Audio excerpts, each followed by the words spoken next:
And yes, this is the player. This is the... Hello, I'm Waka's friend because I have real friends in real life. Oh no, okay, here he comes. Good. Good. Hello, my dear Dungeon Master. Can you hear me well? Yes, I can hear you. Can you hear me? Yes, I can hear you, and I can see you, and you look more beautiful than ever. You too, my friend, you too. Thank you very much. Thank you very much. So, my friends, say welcome to Markku, or the Master of the Dungeon. Hello, everyone. The head and founder of Natural Penguin, the Pengu. Yes. We're usually playing a lot of D&D, him and I, and some other adventures as well on the channel called Natural Penguin. I'm throwing it out there. Okay, thank you so much, Someone Thrice. And today we're going to use a really cool tool for throwing dice. Dear Mr. Dungeon Master, the name of the room is Clay, C-L-A-Y, just as the word clay. Okay, great. And with this tool, I have the power to pull in different maps. We can roll dice on screen by just the press of a button like this. And have some nice animations. What you see there is my half-orc barbarian called Quiet, rolling the dice. Isn't he beautiful? He is gorgeous. Yeah, he's something. He's something. Yesterday we were discussing like that he could die in an adventure, or the possibility of him dying, and one very important member of our community, Mickey, NoctuaMik, she got so upset. She's like, "You're not killing Quiet. I'm leaving if you're killing Quiet." She's like, she got super angry. Quiet is scantily clad. Yeah, he's a special guy. My dear Dungeon Master, how ready are you? Can I call you Markku today to not confuse people with who is the Dungeon Master? You can definitely. It will be very, very confusing if I'm the Master of the Dungeon and you're the Dungeon Master. So yeah. Okay. Okay, then we're gonna go for that today. Yes. Let's see here. I think that your scale is good. Do you think we kind of match? Should you be bigger? Should I think it's good. I think we're good. Yeah. If I stretch myself a little bit, my head. Or if I sync together. Yes. We need a perfect symmetry. Could you please share with me? I'm going to tell you right now, since you don't know this, but your hometown, since we haven't spoken about that, is from this continent. But I would like to decide that you're all the way down from Tiska in the south. Is that okay with you? I will definitely be okay with that. Yeah, it's the place that I'm moving around my map here. So this is your hometown. Yeah. Yeah. Okay. Good. And all right.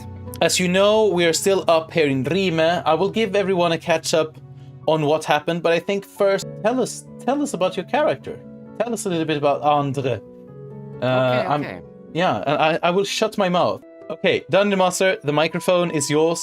All right. Tell us about Hāndre. Hāndre le Kiver was born from a human father and an elven mother. But he was born very, very sickly. And from then on, his parents had to dedicate their lives into taking care of and providing medicine and care, costly care for their sickly son. So that means that the parents were working triple jobs day and night. And Hāndre was left mostly on his own devices. So it was a life of poverty, but the family was happy and loving, and in that way, Hāndre had a happy childhood. But while he was left alone, often he discovered that he had a talent for something that he then christened into magicanics, which is combining the art of mechanics with magic.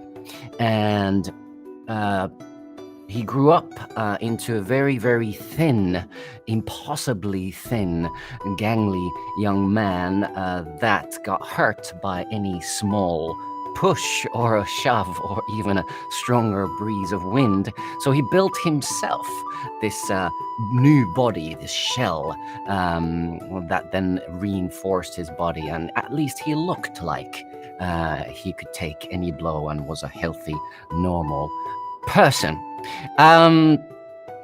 Hāndre also built himself a little companion. He calls this companion Lady A. It is a shape of a ladybug, a mechanical small ladybug with cogs and wheels and bolts and all kinds of tools that can spring out from Lady A, the ladybug. So it's a constant companion, and he has a very, very oddly loving relationship to this little mechanical bug. He's very hesitant to tell why, but we shall see if we ever go into that area of Hāndre. He, as said, has constructed this bodysuit for himself. He has, when he's wearing it, the bodysuit has carefully molded pecs and abs, and he has this nice spiral patterns on the sleeves, and it looks very imposing and very straight-backed, young, vigorous man he looks like when he wears this suit. He has also these curious contraptions around his legs, and constantly when he moves, if you listen very, very, very carefully, you hear this mechanical whirring sound. On his belt, he wears two weapons. One is this hammer. The other side of the hammer looks like a pickaxe, and the front of it is this blunt hammer. It's very, very carefully carved, and it has this kind of a bluish glow to the metal of the hammerhead. And then the other weapon that he has is this curved dagger. I will make you a little bit sad. You did not recover your items from the prison when you escaped. Oh no, that's terrible. Okay. This is what you used to have, and maybe you dream of recovering it. Maybe we can arrange it, but yes. Yes, all right. Well, then Yes. I'll modify my character sheet a little bit. I'm sorry to be a party pooper. You still have the crude tools that you stole from the Torture Master. Okay. And you can use them exactly as your old things. They just visually look. They're just visually looking a little bit different. Okay. Good. So then I'm not wearing my bodysuit either, but I'm wearing the sack, right? Actually, yes. Unfortunately, you'll have to recreate your bodysuit.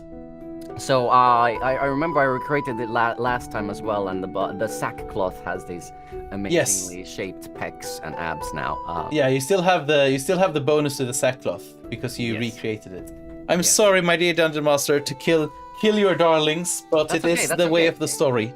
Because the class I'm playing is an artificer, and he has this capacity of making any item into these things that I've described.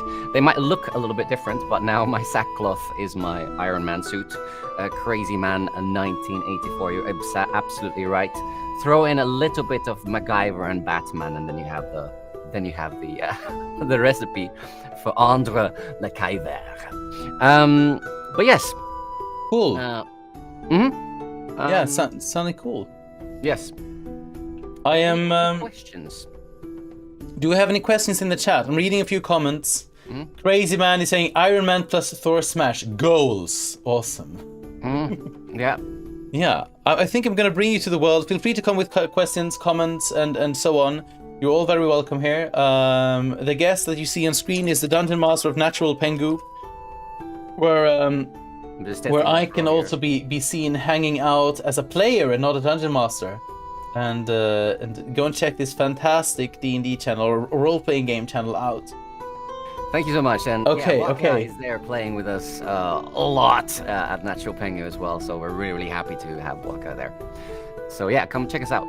Hi Alicia, welcome darling. We're just about to start an adventure. Okay, let me briefly tell you about the world where this is all taking place.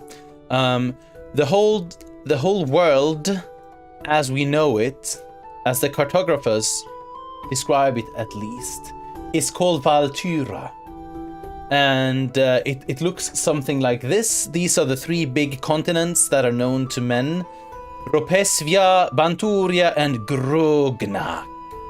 Ropesvia has a harsh climate overall. It consists of many small tribes or clans or kingdoms, basically shaping their own countries, but this whole big thing still counts as one continent. It's split between many rulers, and it's such a large, wild country that it's hard to unite it all under one flag. Then to the northwest, we have Grognak, or the 1 million islands, which the people call it in common. This is a more jungle-like climate, and it is from here that the orcs spring. There are many legends and ideas about Grognak, why it exists, how it came into place, why there are so many small islands, but that remains for another day to be told of how and why. Then we have Banturia in the southwest, which would remind you of a southern European climate. Think Italy, Austria, Spain maybe. In the north, we have a bit of a warmer foresty climate. Then as we go down, we go to a swampy area. And here we have kind of a middle temperature thing, and in the very south we have snow and cold mountains. Our adventure today takes place in Banturia. We're going to zoom in to that place. I have a question. I see that 2 places on the map are called the same. Is that intentional? Good question, good question. It remains to be seen, the Black Crow. I will not reveal too much regarding this, but there is a story. There is a story. I think we spoke about it when I created this world, when I did part of this world work on stream. I've never seen Dungeons & Dragons. Okay, welcome, Alicia. If you have any questions, go ahead. No questions are stupid. Would magical mecha robots, the kind of you go inside of, be possible in this world? Maybe, maybe not. I will not say that anything is impossible yet. But I will tell you a little bit about the fantasy universe that I created.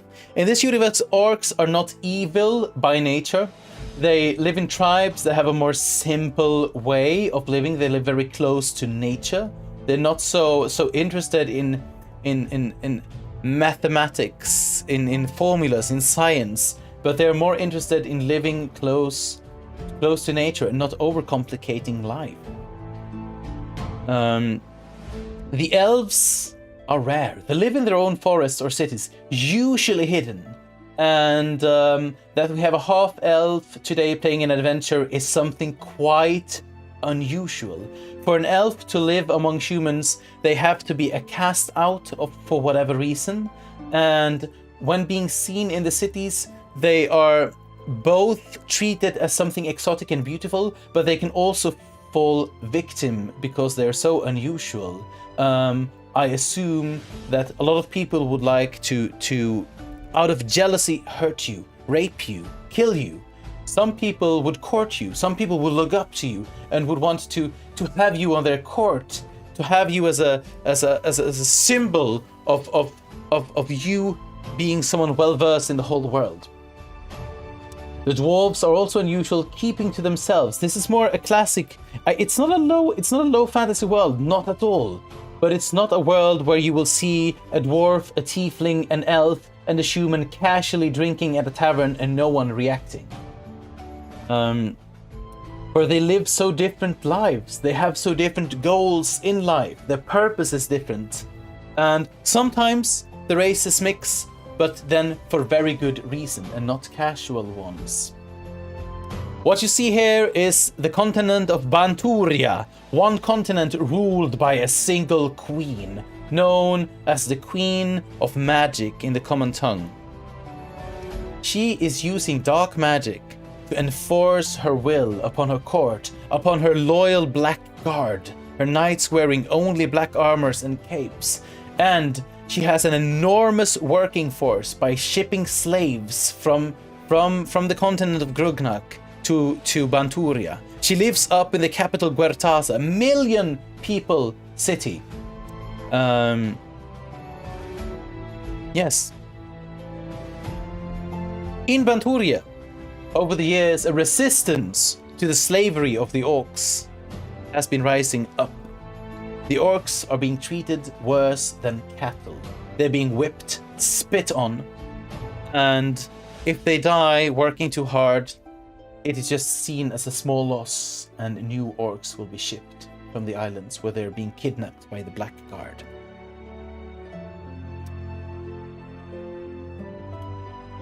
The Queen is trying to spread propaganda throughout the continent that the orcs are savages, evil by heart. They want nothing else but killing, and they're killing machines, and thus the best way is to force them to submit and use them as a working force. He's also saying that this is the only way to avoid an orc invasion, by showing them that they are weak when they come to Banturia. So this is a country or a full continent being very, very colored by slavery, and orc slaves is something very usual. Being something as a hark orc is something extremely ugly. And for a human and an orc to make love is strictly forbidden. It's strictly forbidden by the queens. By the queen's will. So this is something which colors the continent of Banturia a lot. Slavery, one queen which rules the country with the help of black magic and her dark guard. Some of the people don't care too much about her. They live far away from the capital. Down in the very south, in the snowy areas of Kurma and Tiska, you barely see any orc slaves. Maybe a few of the rich people has one that they have shipped from the north, but it's something quite unusual. And they're not too worried about the queen since she is far away. But in the areas of Tiska and Rindone, people are starting to get scared. At least those who are not siding with the queen. Whispers are being heard in the streets and the taverns that Banturia is not what it used to be before. Banturia actually used to be 3 countries.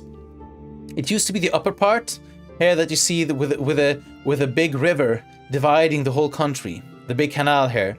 Rindone, Tiska, and Guertasa used to be one country, belonging to Coden the Wise, actually the father of the Magic Queen, which is now ruling the whole continent. This half island, which is sticking out, used to just be called the Land of the Free. There is said to be a big wood elf settlement in the Glow Moss Woods, but no one knows where, or few people have claimed to seen it, few humans. Even though we have some villages and minor settlements and town located around. Then we have the southern part of Tiska and Kurma, where it is believed that actually the people who live here are the original inhabitants of the continent and the country, whereas the people from the north have been traveling there from other continents from the beginning. Is this a long-standing matriarchal society, or is it the Queen's authority a recent development? The Queen took over the throne of her father, and it is she that, in her way of saying it, united the continent through violence and dark magic and corruption. Sometimes she used gold, sometimes she used war, but now the whole continent obeys under her whip. Some parts she's more eager to control, other ones she just says that she is the ruler of, even though she has not yet direct power of it, I would say.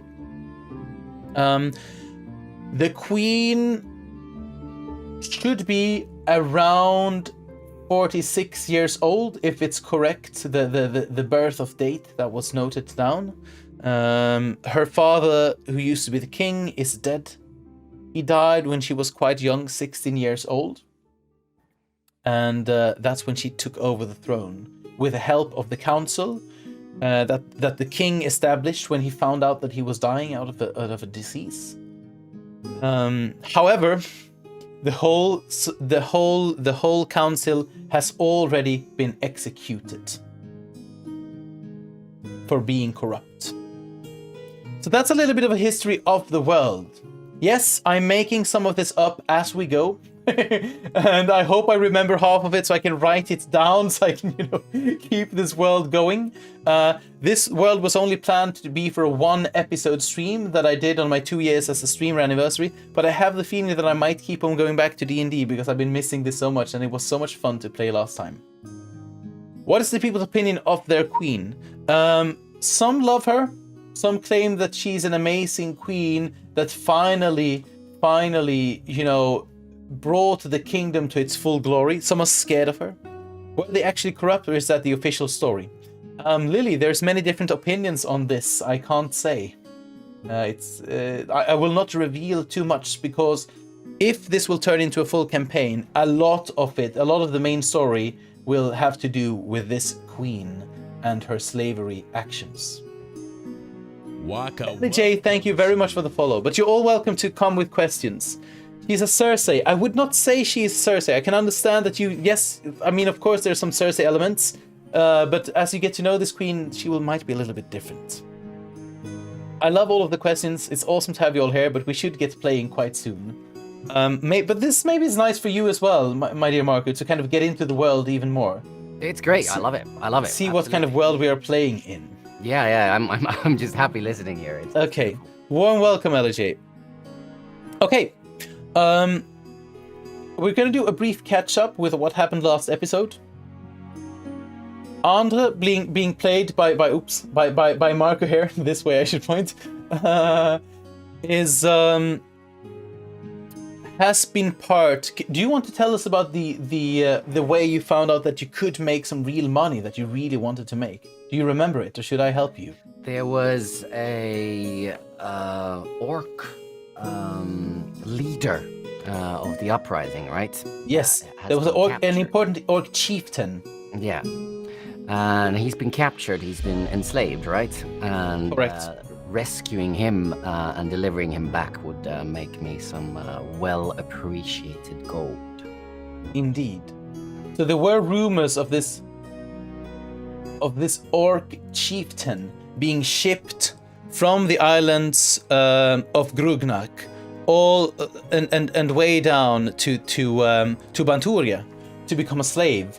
And this chieftain is an important symbol for the freedom of the orcs and the freedom fighters of the orcs. He has a high political value and was extra guarded. So Hāndre, that we can see here, he joined forces with a man called the Pirate Prince in folk tongue, and his friends, who are rebellions fighting the queen and freeing as many slaves as they can. And due to Hāndre's special ideas about mechanical magic and how he could possibly infuse their ship and turn the wind to their favor, they brought him on the adventure, promising a lot of money, which Hāndre really desperately wanted. Why, you might find out even more about later. He already told us a little bit about the character. They failed. They were all knocked unconscious, and they ended up in the Tower of Judgment in Rime, in the very north. They woke up in a prison cell, dressed in only cloth sacks. All of their belongings had been taken from them, and they were being washed with ice-cold water. One of them, a half-orc, was being spat in the face, and the guards were treating them in a very cruel way and threatening them. And everyone knows that when you're in the Tower of Judgment, this is the high tower of the Queen. This is where she puts all of her political prisoners. It's a very, very high tower. Some says that it has 10 floors. Some say that it has 40 floors. No one knows if you haven't been there.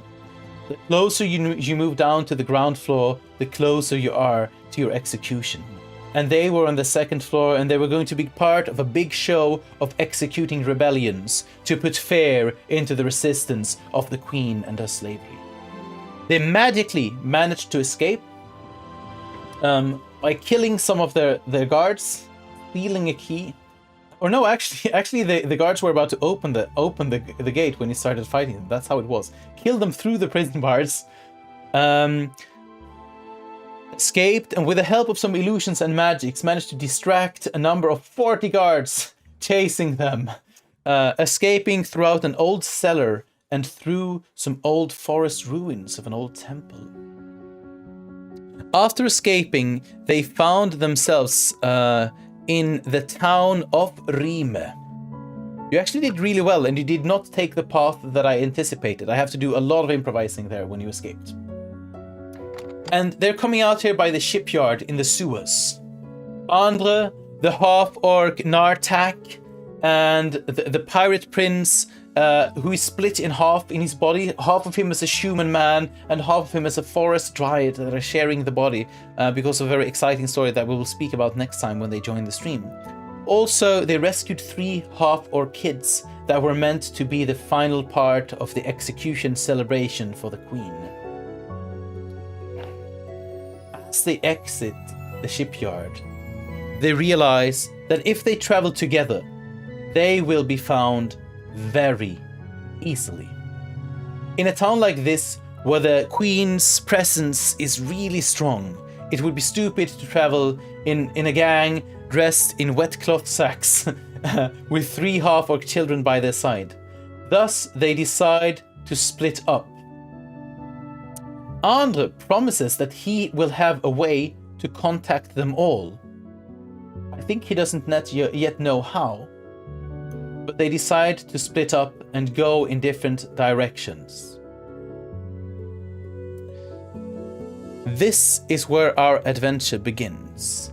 The half-orc Nartak sits down in a small boat with the half-orc children, ready to sail away, steal the boat, and see if he can keep the children alive.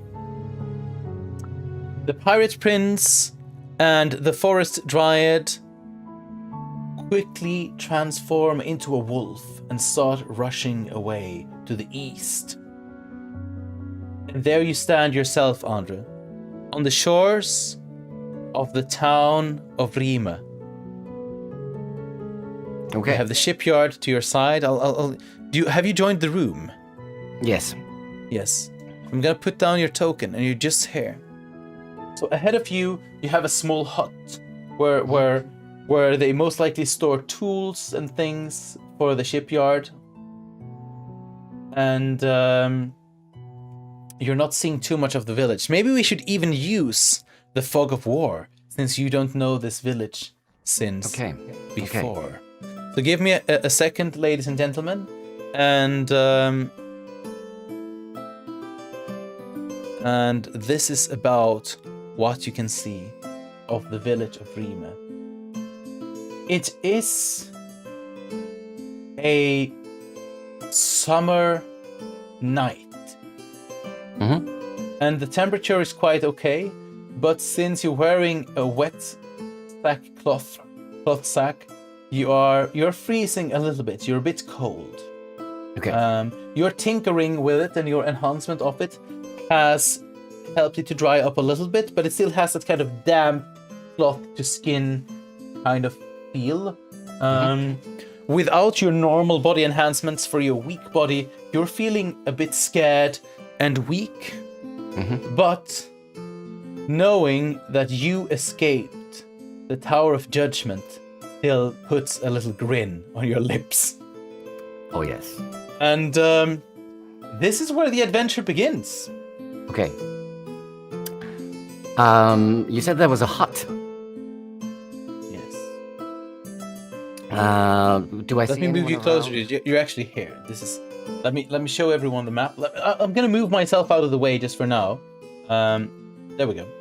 So you're just here on the beach, by the small hut there, and I realize that my trees are currently in the way.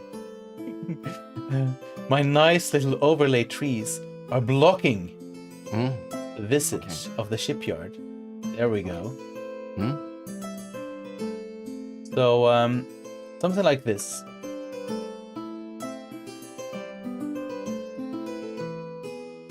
Okay. You know what?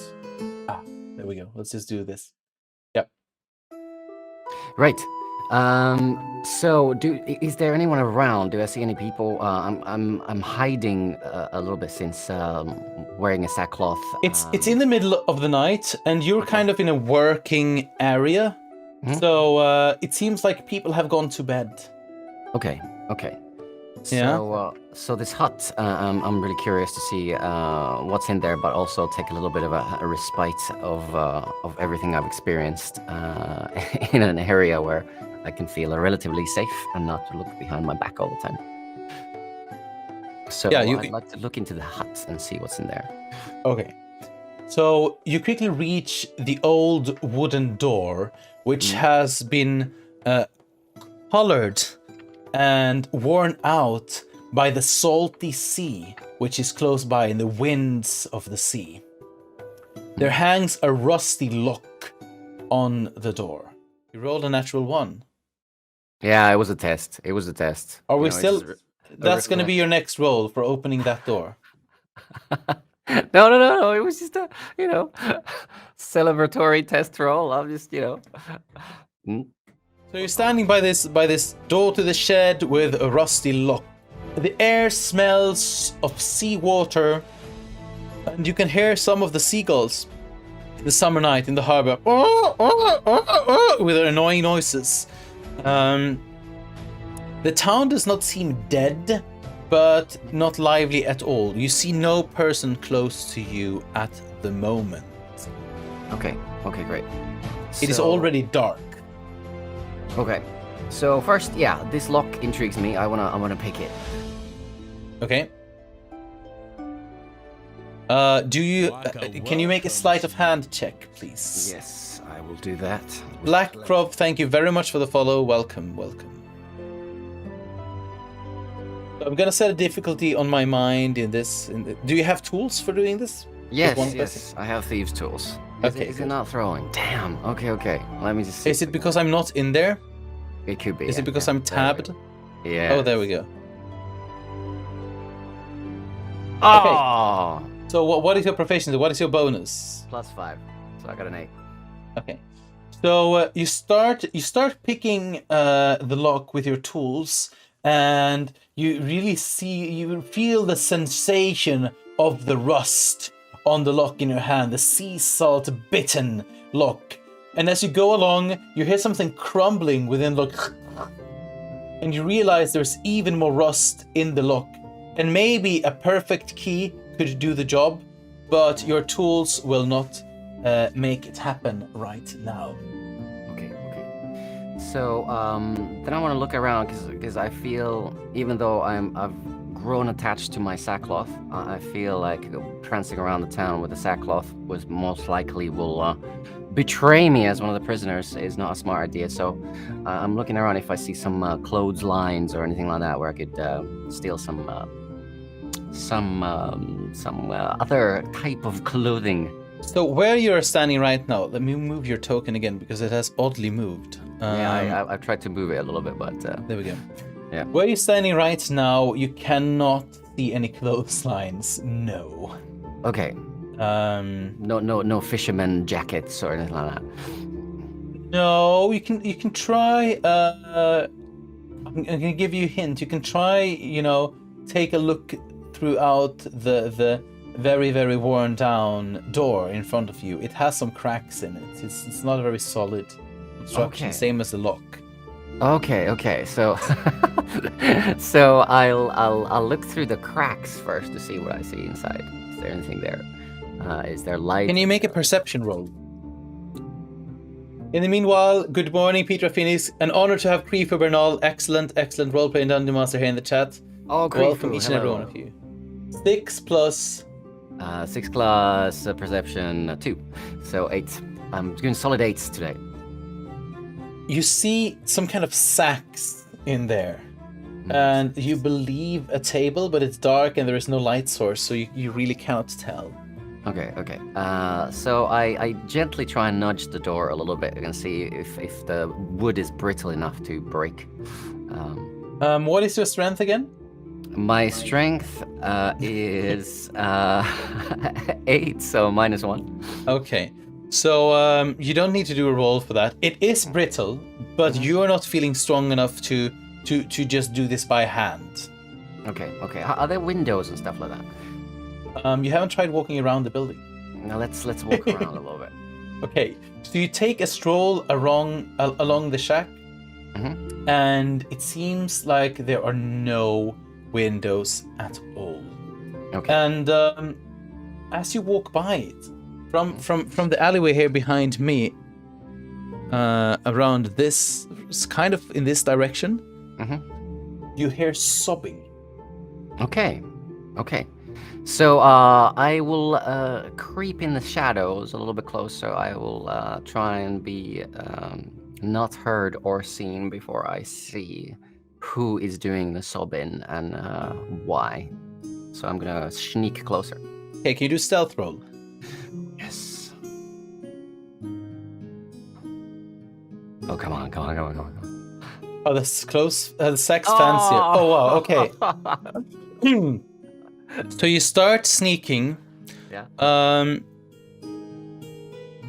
You start sneaking around this area, and you start seeing a dark silhouette by the tree, sitting on a small bench under the tree, with his head hidden in his palms. It looks like a young man. And just as you're supposed to get a closer look at him, you trample on something, and you feel thorns in your feet. Something sharp is aching throughout your feet, and you fall forward on the ground, and you make a big noise, and the sensation of throbbing is aching throughout your feet. Something has been impaling your feet. Okay.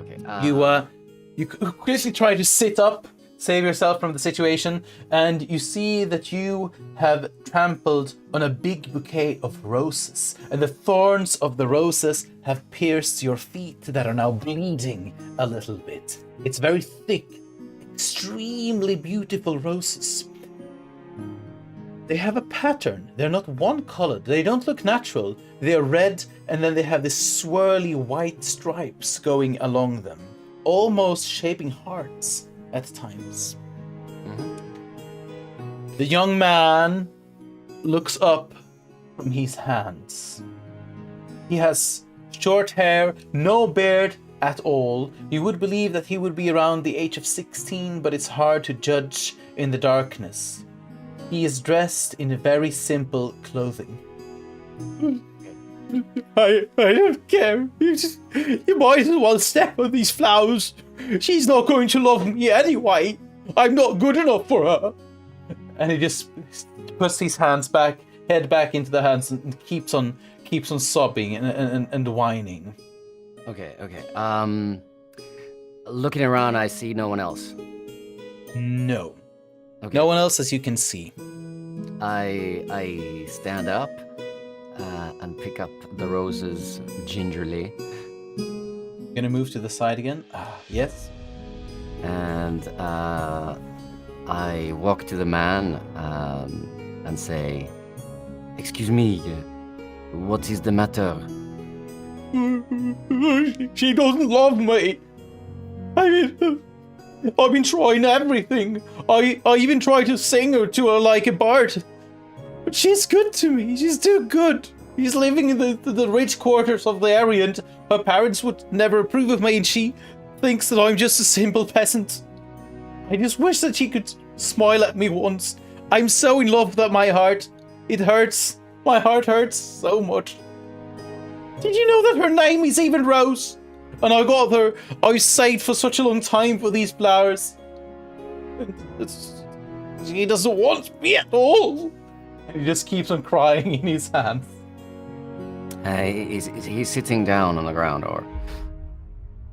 Yeah, now he's sitting on a bench under the very simple wooden bench under the... Okay. Is there room on the bench or for me as well? Yeah.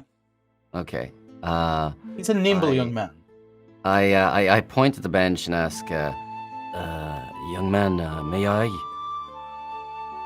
Why, I don't care. I might as well go and drown myself in the ocean. You kind of some kind of beggar. I've never seen you around. What would you know about love? I sit down next to him, and then I kind of stretch out my hand in front of me, and then my little ladybug, Lady A, crawls from under the sackcloth into my hand. And I stare at Lady A, and I tell the young man, "I do know a little bit about the love. I do know a little bit how you feel." What on earth is that? Is that some kind of magical contraption? This is the thing that the magic like that is forbidden by the Queen. She's only her army decided to tinker with things like that. Does a brave young man like you care much about what the Queen thinks? To be honest, I couldn't care less. The Queen doesn't care for us normal people. She just wants us orc slaves and build her mighty buildings, and she doesn't care for me and my parents and my cousins and friends growing the crops that are sent all the way up to the capital to feed her bread. She doesn't care. May I ask you, what is it that you do? I grow and I harvest the crops and I take them to the windmill with my father and we make the meal. We ship it, we send it with wagons and we send it to the bakeries, to the taverns. You look like a very clever man, if I may say so. Do you understand these things that I'm wearing? Do you know where they are from? No one ever told me that I looked clever before. I wish that Rose could see me as clever too. I just love her so much and my heart is aching too much. I don't want... Where did you meet her? I met her on the square one day. I went to the well to get some water and she was walking by there with her father. They were going to the town hall for probably some of the important business. And she was beautiful. Did you actually speak with her? I said good day and she smiled at me. Ah, true love. I see. And the roses, what happened? He just shut the window. I was standing there with the roses outside. I threw a stone on a window and she looked down and then she just shut the window. Like I was some kind of vermin. Yes, Not I understand. A word. You see, young man, there are battles we can win and battles we must fight a little bit harder to win, you see? You understand? This battle is very difficult. Are you willing to put in the work? I would do anything. I would give my life to just have one night with Rose. Just one night? Tell me, do you hear anything around town? I don't know what you mean. Did I say that the old peddler is doing his own goat? Is that what you mean? Or they're saying that in the tavern the meat stew is full of street dogs? Or is it that kind of a beggar like you want to know? Who are you? Are you a beggar? Or a magician? Or what are you? Who are you? You do not know where I'm coming from with wearing this cloth, do you? No, you just look like a normal beggar. But you sound like something who comes from the south of the country. That is true. I would need some more clothes. What do you say? If I help you, you help me. Do you really believe that you can make Rose fall in love with me? That is a very difficult fight, but maybe I can help you to love yourself a little bit more. And perhaps Rose will see that too. I only got one pair of spare clothes, but if it gives any chance that Rose can love me, then they're yours. Just wait here for a moment. Very well, and please do not tell anyone I'm here. She wants me to tell. If I wake my father up now, he's going to smack me with his leather belt. So then it is a very smart thing not to wake him, huh? Yes. Very well. The boy rushes up without even saying a single word to you in full speed. Okay. And you're alone. The village of Rima by night. I still have the roses. I go find a shadowy nook somewhere where where I won't be seen that much. But hopefully I can see the surroundings a little bit. So maybe a little bit higher. Is there like a porch or a ledge or something like that on the buildings where it's in the shadow, but I can observe without being seen? You want to climb up on a ledge? Some kind of a, if there's something a little bit higher, like a... I like guess a you could loading climb bay up to or the something tree like above the bench. that. Okay, I'll do that. Okay, so can I get an acrobatics check? Oh, yes. Street dog stew, yum. Yeah, not the belt, exactly. There are battles we should retreat from if she says she's not interested, Petra Phoenix. Oh, wow. Oh, yeah. What is your modifier? My modifier is 3, so 8. Okay, it's a very Solid climbable 8. tree. I'll give it to you. You're halfway up the tree. You're on the thick branches. You don't dare to climb higher up, but you're there hiding in the tree crown. Super ironic in a French accent. True love. Yes. Yeah, I'm still I said working on hello my and she accent. smiled at me. True love, I see.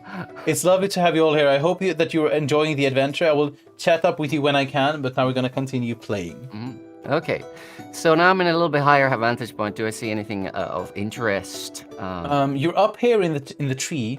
So since the fog of war is killing part of the map, I'm gonna open it here on my computer and I'm gonna tell you what you see to the south of you. Basically, you see a few smaller trees and a few buildings. No people, no life. It's a rather dead summer night, but it's a nice summer night nevertheless. The moon is almost full. Okay. So while I'm waiting for the lad to come back, I'm looking at Lady A on my hand, and I'm saying, Lady A, true love, you understand, don't you? And Lady A just does a little chittering sound. Can you make an Arcana check? Arcana check. Okay. Yes. I will. That'll be a +5. Oh. Lady A jumps onto the bouquet of roses, and you see magical light starting to build up around her. Her feet, her arms are working hard around the floors, as trying to repair them, rearrange them. First, the whole bouquet starts to glow, and you hear a magical humming sound from it, and all of the sudden, all of the roses start dying, quickly decaying, and they're starting to give off this rotten smell. And then she just crawls back up on your shoulder again. Okay. I throw the roses away. Quickly. Hopefully they will land somewhere where the lad doesn't see them. Okay. You hear quick footsteps in the streets of cobblestone, and you hear patting. I'm back, sir. I'm back, Sir Beggar. I mean, I just no one. And then he looks around for a little while. Let me make a roll. Not that it matters much, but for the storytelling, it does. And he doesn't seem to see you, Mister. Where'd you go? Hello? I go, He starts raising his voice. Laddie, over here. He looks up to the tree crown and he sees you. Why are you hiding? It is a beautiful night. I wanted to see the stars a little bit closer. Are you drunk? No. Perhaps drunk on life, like you should be. You should not be crying over a girl. No. You should be celebrating that you are alive. It's a beautiful night, isn't it? It is very beautiful. But in the art, there's only rain. You will get over it. He puts a pair of trousers, brown, simple cloth, kind of, old and worn out, and a grey-looking tunic on, like a half tunic, which basically the ones which you put in your pants, not the one you wear outside, on the bench ahead of you. And then he puts a piece of string there as well. I only have one belt and you can't get that. You have to use the string for the pants. What is your name, lad? Dorn. Dorn. A pleasure to make your acquaintance. Please, thank you. Would you mind turning away? Yes, of course. It's Rose that I want to see naked and not you. And he turns around and just looks at the moon while waiting. You can see that he's quite uncomfortable and kind of insecure when he's allowed to turn back around. So he's just kind of standing there with stiff, waiting. Okay, so I climb down from the tree and I start undressing from my sack. And I make a few gestures with my hand, and then this muscular form from the sack disappears, and it just kind of falls floppily on the ground without any shape or speciality to it. And then you see my body is very, very thin, impossibly so. You could put your both hands around my waist. It is so thin you can see very clearly now my rib cage. The bones are protruding, and my legs are incredibly thin as well, like two matchsticks attached to a bony knob in the middle, as my knees are humongous compared to my legs. Then I start putting on the clothes quickly, and when I'm done, I turn around back to the lad. AD, I'm ready. He waits a few extra seconds before turning around, and then he turns around. All right. Lad, do you hear rumors around town?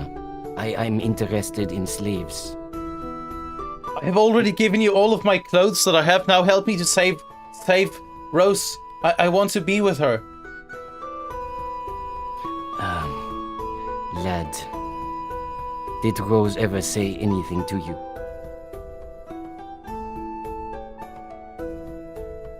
One time, when I was delivering flour to their mansion, he was out in their garden. And what was it? What did he say? I told her that she was beautiful as an elf. And she said, "Have you ever seen an elf?" And I lied and I said yes. And then she laughed. Now that sounds like a very beautiful story. You did very well. But my question is to you, how much do you want to work for Rose? I want to do anything. I'll happily die for her. Then I need you to work very, very hard. Very hard. Tell me what I should do. I need you to get me information. Yes. Information. Will that help me with Rose? I will give you money. You will give me money? So you can buy some better clothes than what you are wearing. Do I need clothes to get... Is that the problem? That I don't have good clothes? You see, to become the man you want to be, you need to look like the man you want to be. This is what I've learned. It's like magic. I dress like someone and I can turn into them. Yes. You will dress like I it. think I understand. So I will give you money, and I will give you something special, but you want to find some information for me. I will. Do you know how to get information in the city? Maybe. The tavern is where the people lie, and they sell rumors and they drink and they open their mouths too much. I'm not allowed to go for me father. I can't drink up the money, he says. Well, if you can go and find out about a certain chieftain, an orc chieftain. You know who I'm talking about? Have you heard the rumors? Of course, everyone knows that the chieftain is getting shipped to the Tower of Judgment, and they're going to sever all of his body parts to celebrate the queen. On her I need to know where birthday. he is now. I don't know such things. I'm not a soldier. But you can find out. I don't know. You can try. Yes, I can try. Will you do that for me? Will you transform me so that Rose will love me?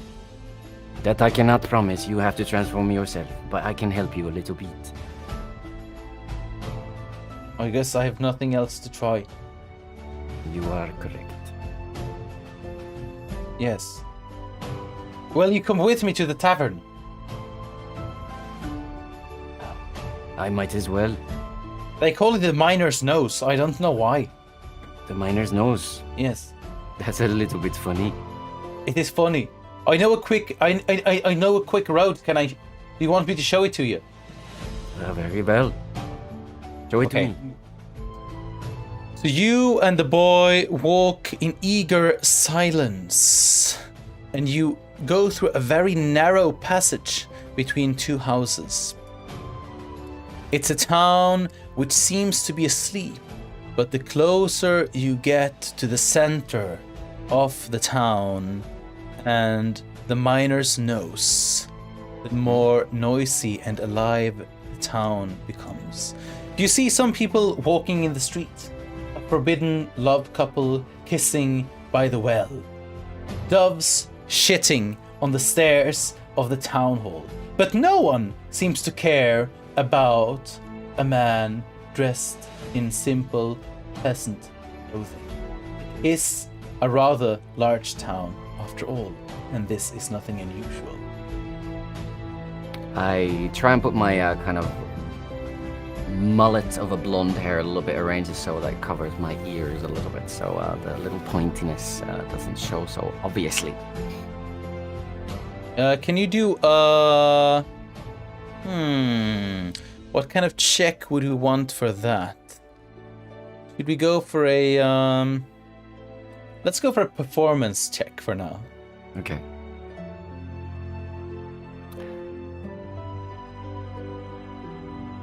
I'm happy that you're enjoying this, Elven Delusion. Haha. Okay, I'm getting a slightly better. It's a 10 now. It's a 10. Okay, it's good enough for now. You kind of hide the tip of the air in your hair, so your hair could looks a bit weird and awkward, but it's still good enough for this purpose. It's evening. People will most likely be drunk. We'll see. I'll roll for some of them, maybe. Okay. Yes. Hello there, Aditya. And yes, the Dungeon Master from Natural Penguin that you can see here is indeed a Giga Lad. Okay. Stealth, disguise. I don't know if there's a disguise check. I think performance is good for this purpose. Yes. Okay. So you reach a large building.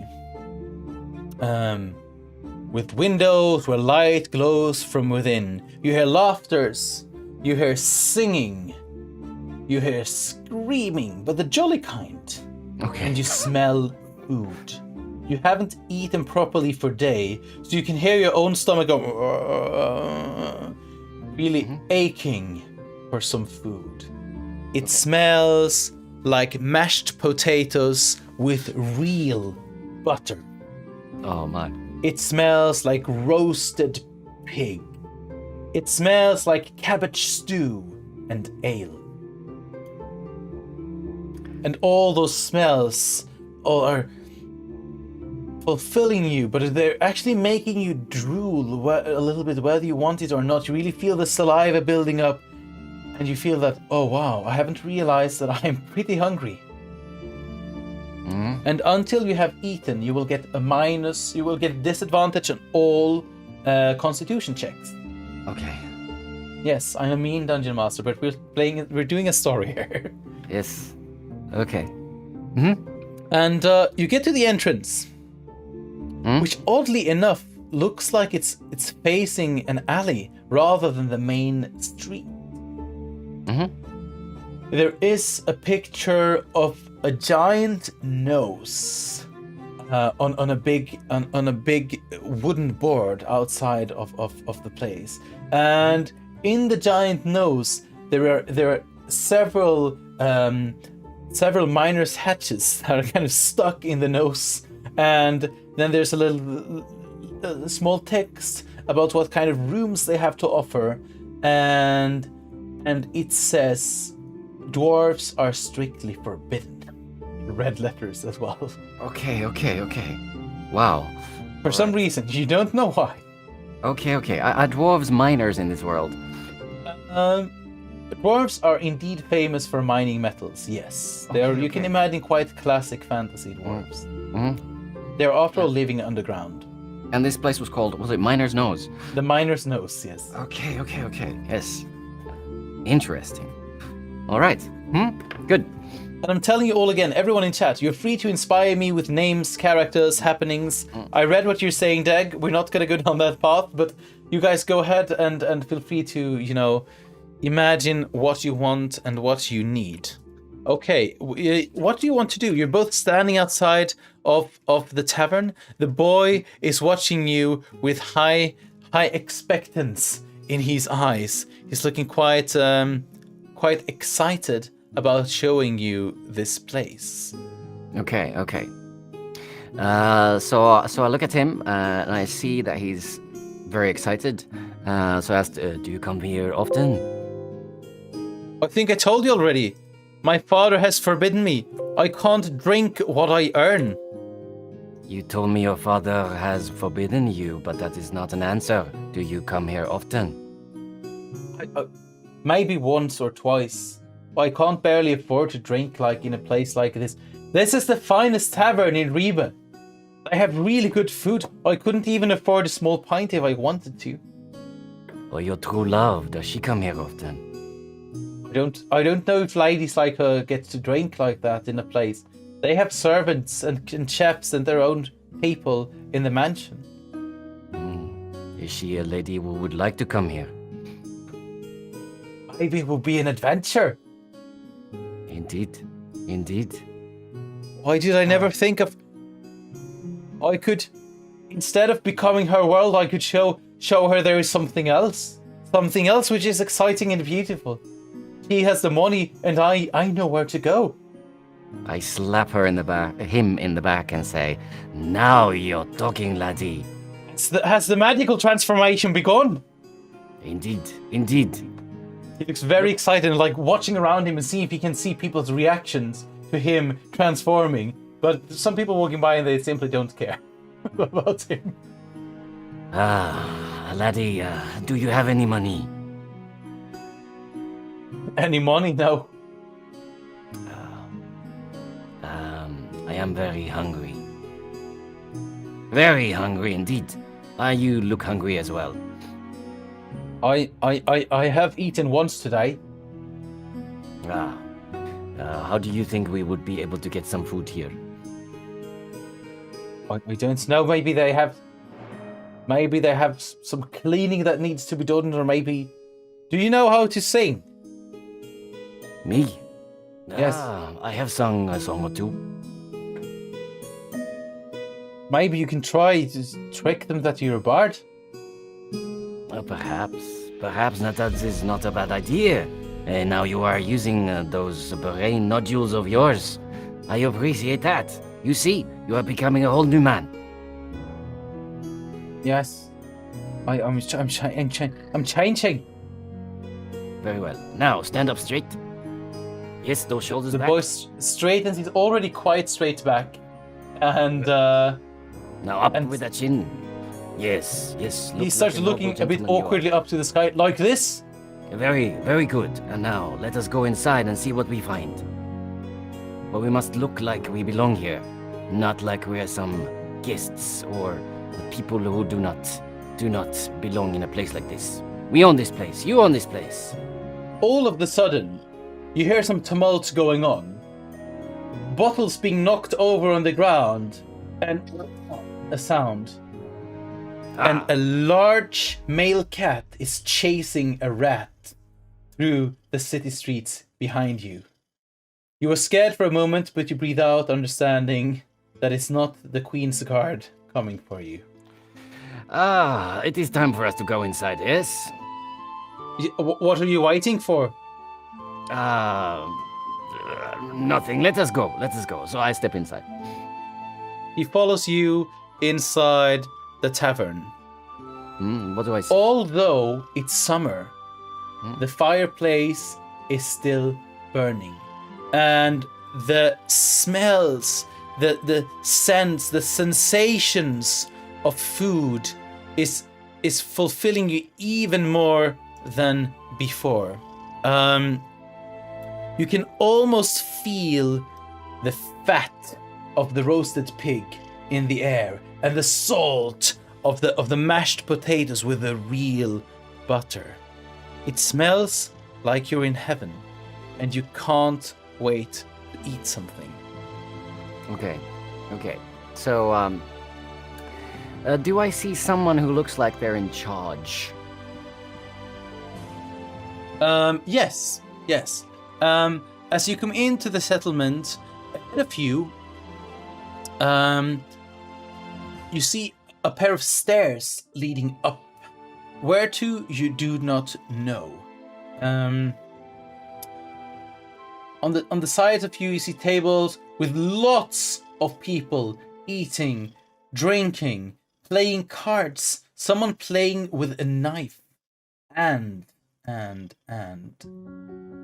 there's a big piece of wood.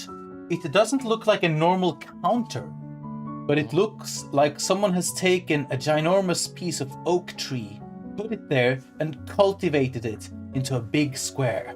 And behind it stands a man with his white, greasy tunic tucked into his black leather pants. The stomach is hanging far down over the legs, and he has a big grin, a big friendly smile on his face. He is bald, but he has a big red fiery beard. At the moment, he is busy chopping something. It looks like small pieces of meat that has been cooked over the fire. Okay. So And when he's I look humming to himself. A melody that you do not recognize. Okay, so when I look at him, does it look like he works, just is a worker employed by someone else, or does he look like he has the man with an air of being in charge? He has the air of being in charge. He has a posture that says, I'm untouchable. Okay, great. So I walk up to the man with a smile on my face. Hello! How are you doing today? The man opened his mouth, and considering his large size, this very fat, almost 2-meter tall man, he has a very bright voice that pierces through the air. Hello, good sir, and welcome to the Miner's Nose. I don't think I recognize your face, but it's lovely to have you here in the best tavern in the north of Banturia. Welcome to Remus Jewel, Remus Rose, the Miner's Nose. And he keeps on just chopping at the food below him. Do not mind my appearance, my clothes, and I had the misfortune on falling into the bay, but this young lad helped me with my garb to get me some dry clothes. So obviously these clothes are beneath me in a usual circumstance, but now they will make do. Unfortunately, I lost my coin purse in the process. I wonder, would you mind giving me a little bit of credit? I will pay back, of course. Are you from the south of the country? I think I recognize that accent. Or are you maybe from another continent, my friend? I get a lot of travelers here from all over the world. I am from the south, indeed. You have a very, very good eye for accents. Can you try to do a persuasion check? Okay.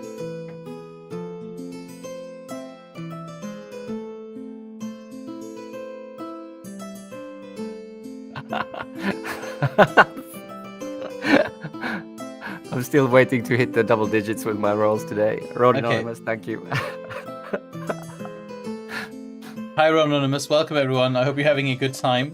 Feel free to keep on inspiring me. What is the name of this innkeep, the owner of this tavern?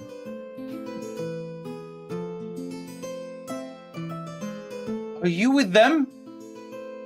I think that you are with them. You have come to steal my famous ale again. You are helping the dwarves. I can feel it. Coming here wanting credit and sneaking away. Help! Help, guards! A little. I can help you with the dwarves. I can help you.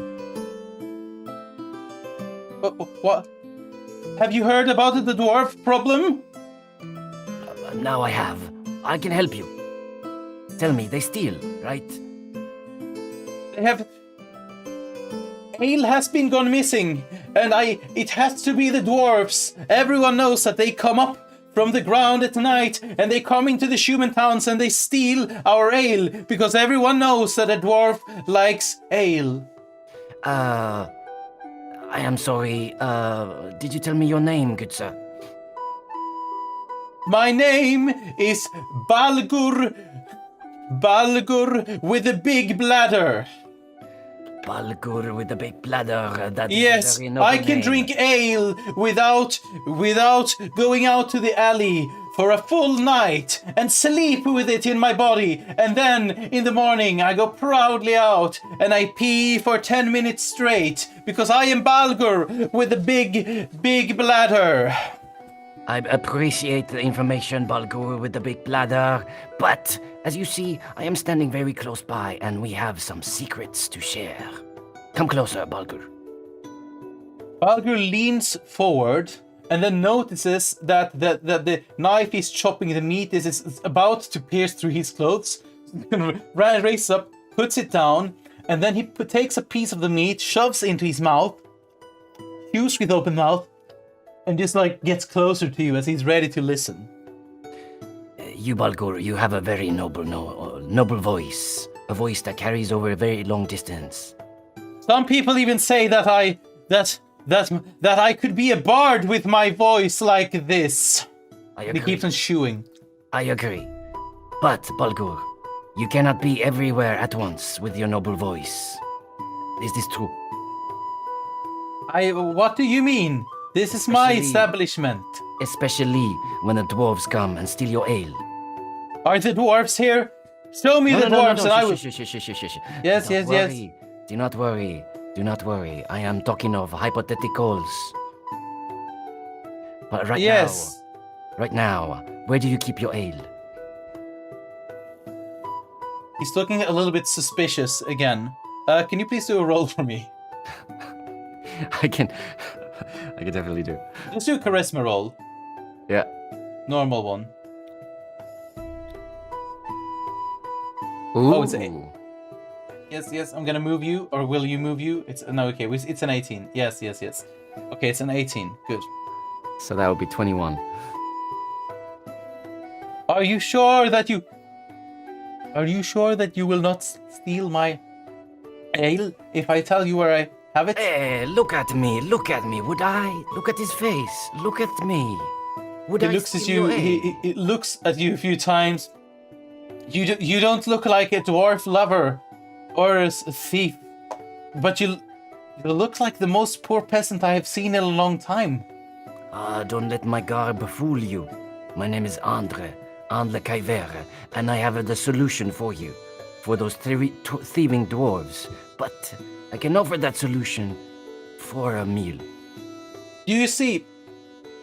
Upstairs, he points upstairs. Okay. There's a room there that I lock with this key, and he shows picks up from the inside of his shirt a big chain with a key hanging down on it. It's ornamented and it hangs by a little miniature of ale barrel. And I lock the room with this key, and it's up there to the right, and that is where I hide the most expensive ale. That is how I got so rich. This little mini barrel. Do you have more of these? I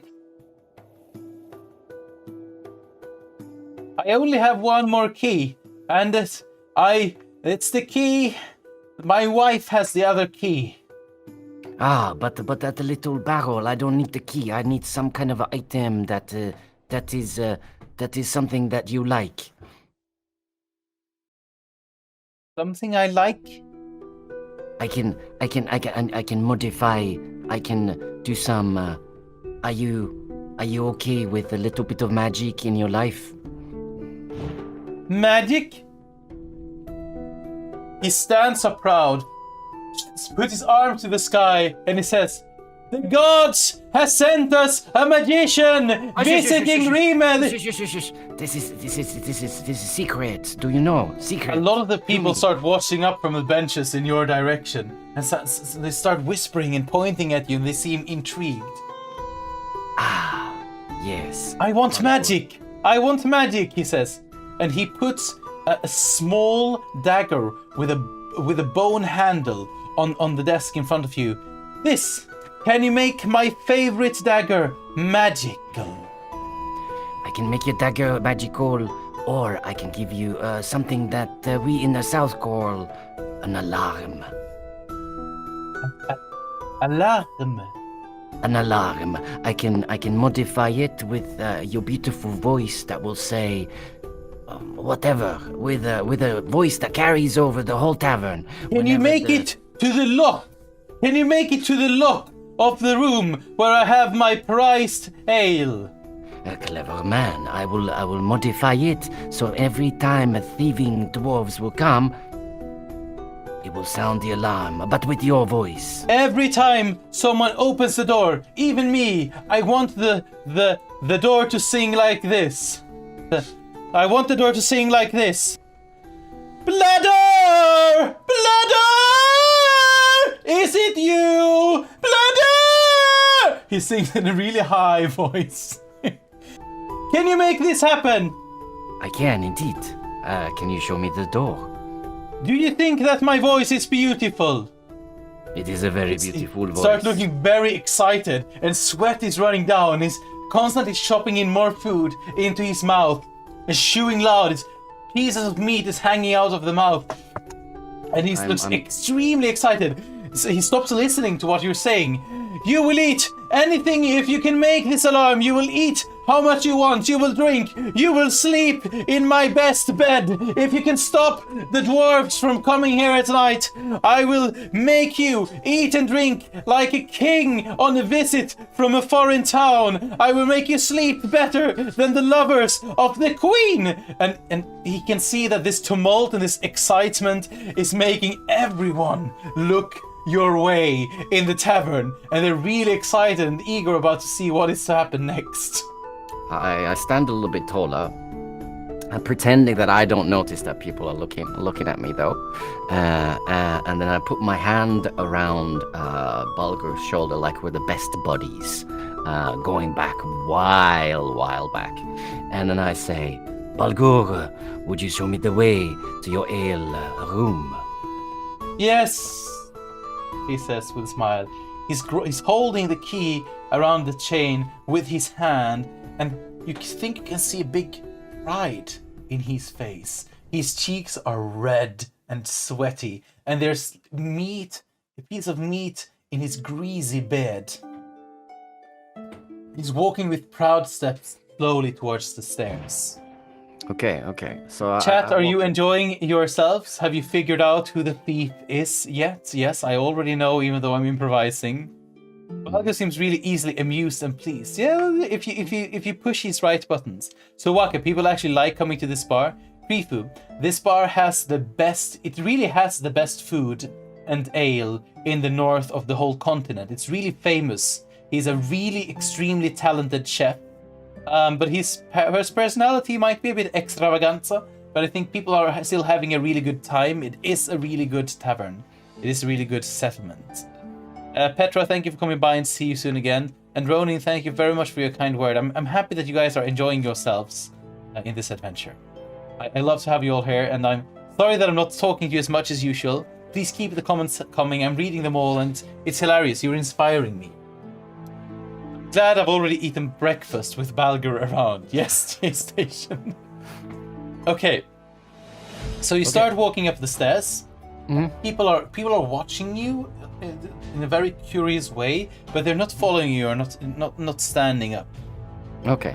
And then What was the lad's name again? Started with a D. Sorry, my memory's bad. Dorn. Sorry? Dorn. Dorn. Okay. Yeah. He's basically just following by your side with an open mouth, impressed about what you're saying and how you're handling people around you. Just seeing all of this food and all of the people. This is place you can clearly tell that he's not used to being in here, so he looks a little bit awkward. Okay. And then as Balgur is starting to walk up the stairs, he raises his arms again and he says, "Music! Why is there no music?"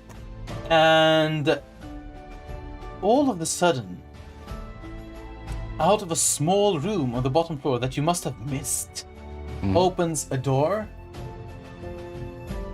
3 halflings come out. Okay. They're all dressed in quite expensive clothes, red and gold. And one of them drags a box behind him. He jumps up on the box and starts playing the tin whistle. Okay. The other one starts hitting a drum, and the last one starts playing a simple string instrument. It looks like some kind of cheap version of a harp. And they, two of them, the drummer and the string instrument player, they start singing. They start singing about a song that you should watch out for the greedy dwarfs below the ground. And then people are starting to listen to the music and to cheer at them, and the attention is a bit divided. Some people are still curious about you, but when you start walking up the stairs, you're not feeling that everyone is watching you anymore. Okay, great. Yes. So, yes, I let Balgur lead me to the door in question. Okay. So you walk up and you walk to the right, and there is this metal reinforced door and frame. And metal bars going along it and crosses. And it has this big metal arm or metal bar that you kind of put down, and a big chain and a lock contraption. It looks like some kind of advanced lock. He's really wanting to protect whatever is in here. Okay. This is the room. Now show me how your magic of the Aramalarma. He says. Okay, with flourish, I take out Lady A and some extra artificial tools, and then I make a show out of examining the lock, and I tell him, "It is a beautiful lock. Where did you get these?" I have ordered this from the best blacksmith that one can ever find. He lives and works in our capital, for the queen sometimes too. He is the blacksmith of Guertaza.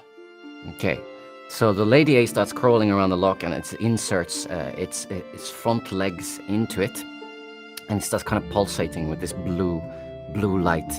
And then I again put my hand around a Balgur and say, "Balgur, this is the time that you will sing like you never have sung before.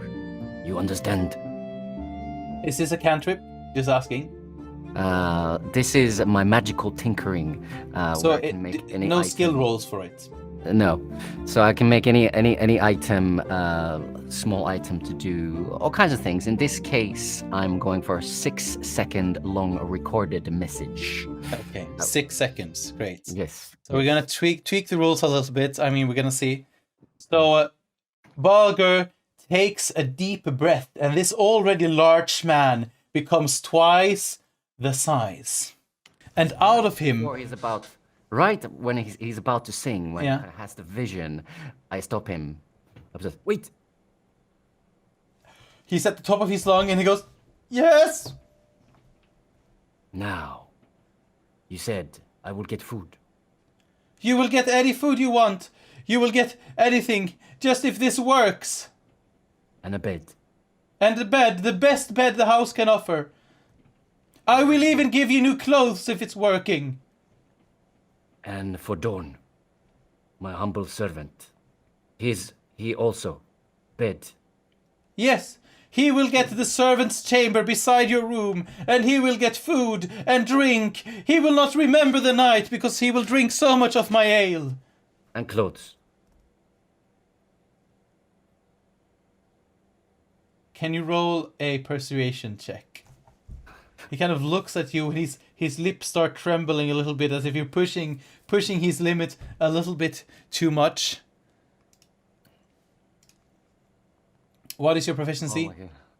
Persuasion is +3. Yes. Oh, a dirty 20. Okay. He looks at the lock. He looks at you. He looks at the lock again. And clothes for him as well, of course. How can your servant... The finest for him. Yes, the finest for him. Can we start the magic of the larma now? And I lower my hand, and I say, "Sing, Balgur, sing." Okay. Now! He shouts down to the halflings, and the halflings start playing. Louder! He says, and the halflings start playing louder. And in the high-pitched voice of Balgur the Big Bladder, you can hear a song. I have the biggest bladder in the world. I have the highest voice you've ever heard. And the voice is echoing throughout the tavern.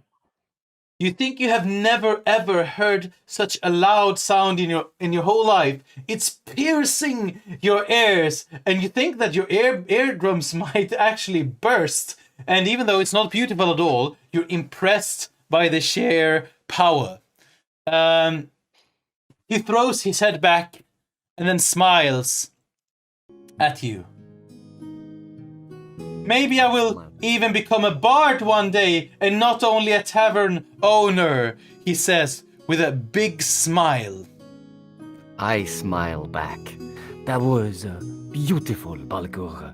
Beautiful. Now. Is the magic working? Will you test? Do you want to pretend you are a dwarf burglar trying to pick that lock? Yes, I want to try it. Try it.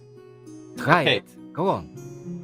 So he picks up the lock, and he starts sloppily, and he hunches down, and he's going for himself. I'm a little dirty dwarf. And he starts sloppily opening the lock. And then the contraption goes off, and it starts singing with his squealing voice, and he claps his hands. And then he's silent. And his silence, halfling stops to play. Again, there's only silence in the room. And he is starting to cry. I didn't know that my voice was so beautiful. Oh, I think I have to give up my life as a tavern owner and become a traveling bard, because otherwise the world will miss out on my beautiful voice. It is my duty with a God-given voice like this. And then he locks the lock and he plays it again, and he stands there and he smiles. Thank you. Oh. I mean, you rolled a dirty 20 after all. And thank you. And it was. And then he called after someone. Nasha! Serve them everything we got. The wild boar, the salmon, the freshly fished salmon. Bring the butter mashed potatoes. Bring a full cask of ale. These gentlemen will live and eat like princes tonight. Play! Music, play! And the halflings start playing music again. And there's a very jolly, lively mood at at the tavern, the miners knows. The people are cheering and laughing, and they're mimicking the song of Balger the Big Bladdered, and they're all having an amazing time. Okay. Soon, Balger shows you to a table where a lot of meat, veggies, ale, potatoes, anything you can imagine is being carried out, and the smells that you felt before are getting even more intense. The young lad Dorn's attention is divided between the beautiful young women carrying out plate after plate and the food, and he's looking eagerly at the food but not daring to dig in, watching your eyes as if he's waiting for a go ahead. Okay. Is Balger still next to us? What were you saying? Is Balger still with us? Yes, Baldur is standing by you with his hands grasping each other and with a big grin looking at you. Is waiting for you to dig in but not saying a word. My dear Balgur, I am so looking forward to digging into your feast. I have heard much about the food in this establishment, and the words I've heard are large indeed. But, however, you remember the clothes you promised. They will be on your bed in the night. I'm sending a servant to wake up to wake up the tailor of the town now to have you the clothes ready for the morning. Very well. Well And done, you will Baldur. get a bath, of course, with lavender oil.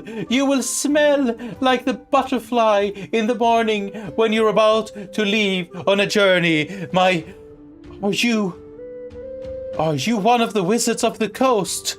One of the coastal wizards traveling around, greedily squeezing money out of people as they travel? Are you one of them being kidnapped? Are you one of the humble ones?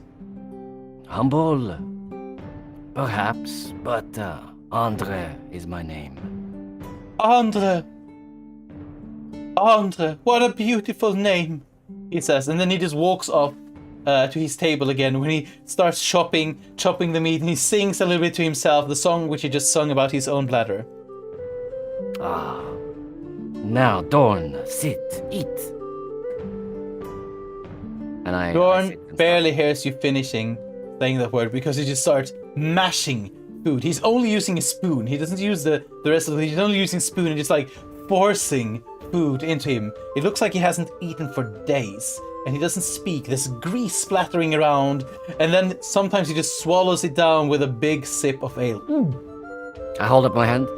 Dorn, Yes, good sir. Thank you for letting me eat this good food. I slowly pick up a fork in one hand. And He then does the same. He mimics you. Yes. And then I stick the fork into a piece of scrumptious, juicy meat, and then I start sawing gently with the knife, looking at Dorn at the same time, pointedly. He's doing this. Oh, remember the transformation! And then he picks up the cutlery and he starts eating more slowly as well, and trying to do it in a well mannered way. So encouraging him to do as I do. I start picking up the pace and eating and enjoying. I'm not doing it sloppily, but a little bit more, with some manners. Okay. The wild boar is so tender that it's melting in your mouth, and it's packed with spices and herbs.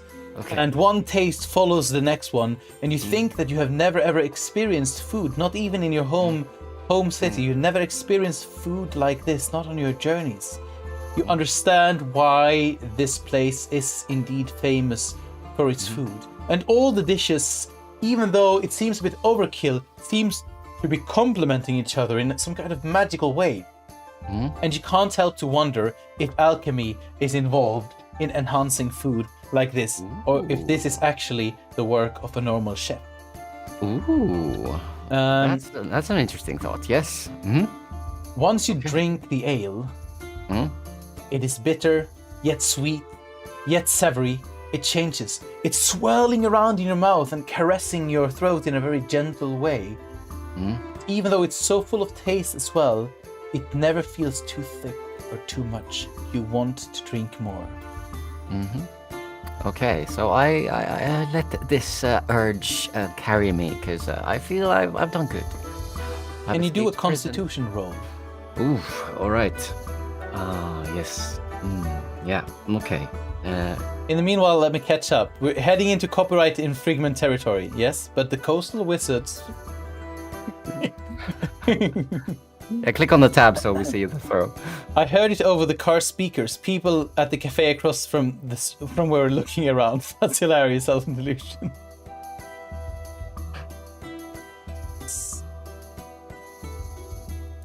Okay, I'm sorry for the loud barkeep. I hope that you're all having a good idea.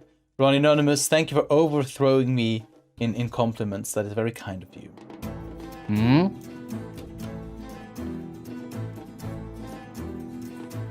I think when you click on the tab, you'll see the throw. Oh, we need to tab ourselves ready. Oh yes.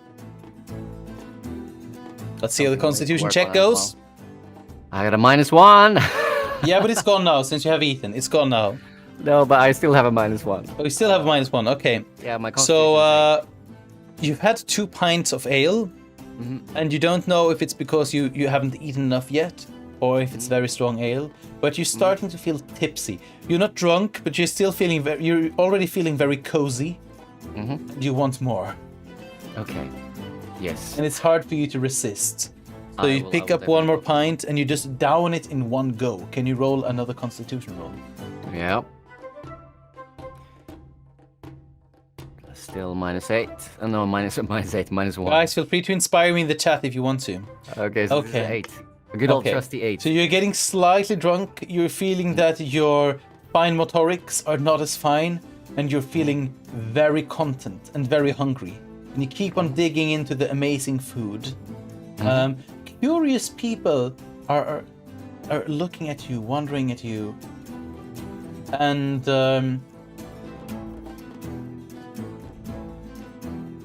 then all of a sudden, someone throws the door open. Tap. Okay. Silence! Calls a deep, booming voice. In the entrance of the miner's nose stands a man in black armor, wearing a black cape. On his head, a small silk hat. And you know what that means. This is one of the generals of the Black Guard. Okay. Behind him, a crowd of soldiers stand. You can hear their armors and swords touching as they're eagerly waiting to storm the tavern. The halflings pick up their instruments and hide back where they came from. With a surprised face, our barkeep looks at the soldiers.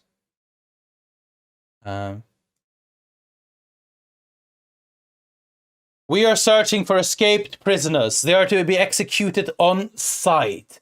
They have failed our queen, and they are meddling in the affairs of orcs and half-orcs. They are dirty offspring, and their souls should be cleansed by death.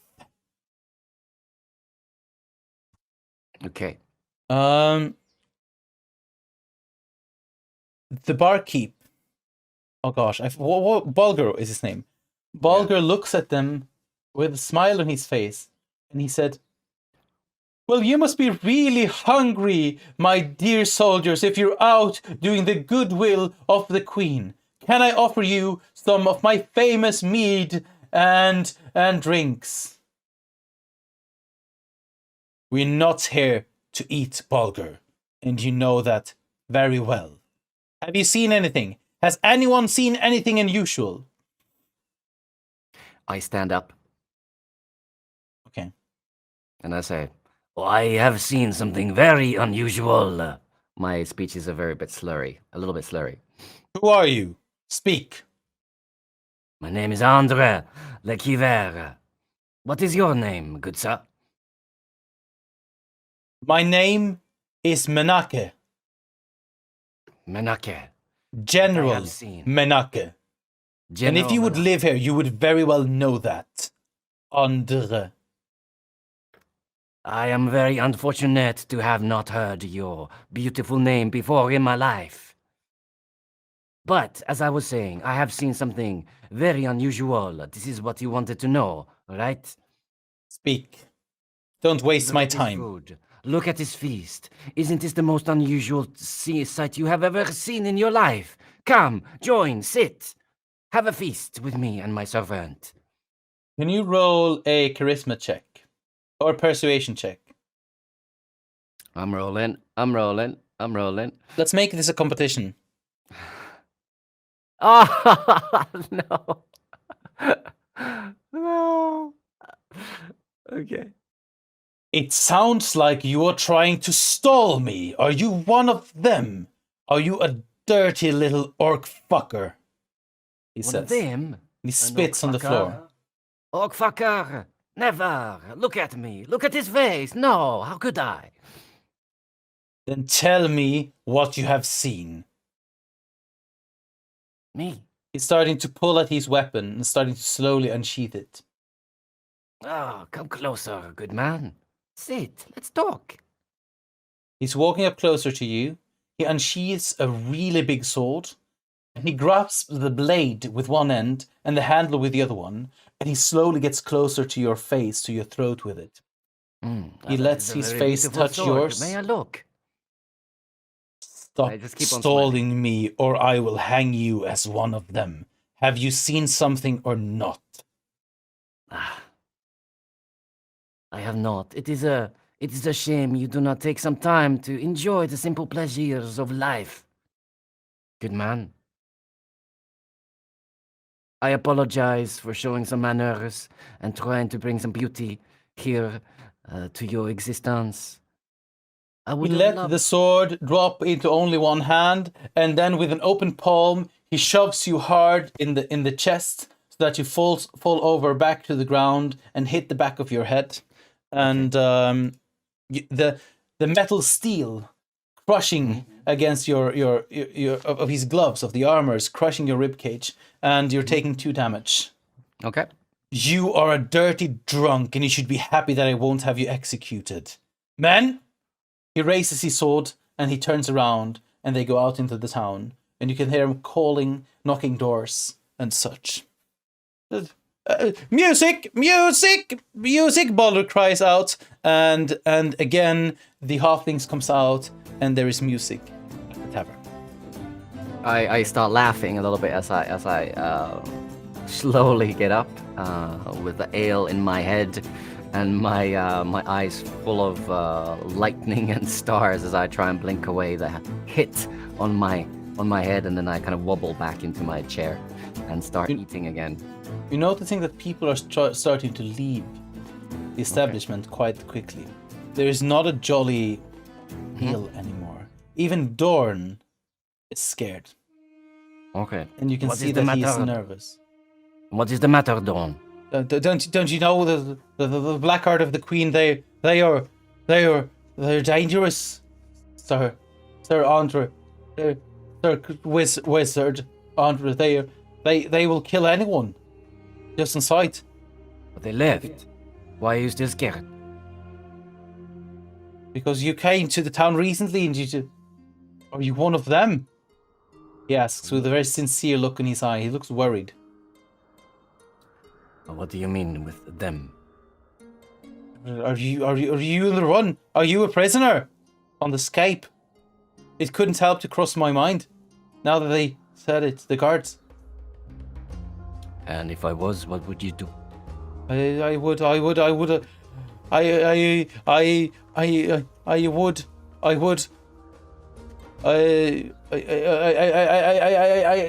People cannot know it's seen me with a prisoner. I would be quiet about it. I would help you escape, and then they just pretend it didn't exist. That sounds like a wise choice. But tell me, what do you want from life, Dawn? What do you want? I want Rose. I want Rose to love me. I want to love her for the rest of my life. I don't want to be rich. I don't want to travel. I just want to love Rose and that she loves me. Very well.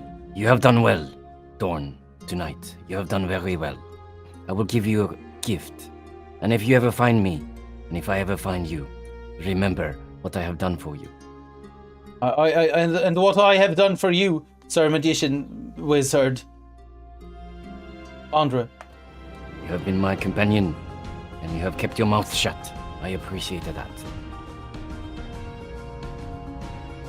And I take a plate, the shiniest one, on the table. We're getting a ginormous raid Oh my goodness! by Sile. I guess. Are you okay with the raiding song, my dear friend? And I absolutely go ahead. Go ahead. Okay, let's see this. Hello, Zyle. Hello, raiders. Welcome to some Dungeons and Dragons Chaos, and thank you so much for raiding me. Let's get a shout out for the amazing Sile. Sile is a Master Mahjong player. He is an expert in especially Greek mythology. There's clips where you can see him. Awesome. And he's really cool. Let's greet the raiders. Expert in Greek mythology. I want to know more. This is cool. It might be in a slightly ironic way that he is, but you know. Mm-hmm. Who is this? Who do I see entering the humble tavern called the Miner's Nose? Shining dark hair and a beautiful smile. It must be Sile, the holy warrior, who beats down the enemies with his incantations and blade. Whoa, Zyle, gathering the pieces of the Elden Ring, my friends. Whoa, Zyle, he's going to be the Elden Lord in the end. I will adventure by his side and sing about his journey. Now stand up and drink for the future Elden Lord Sile.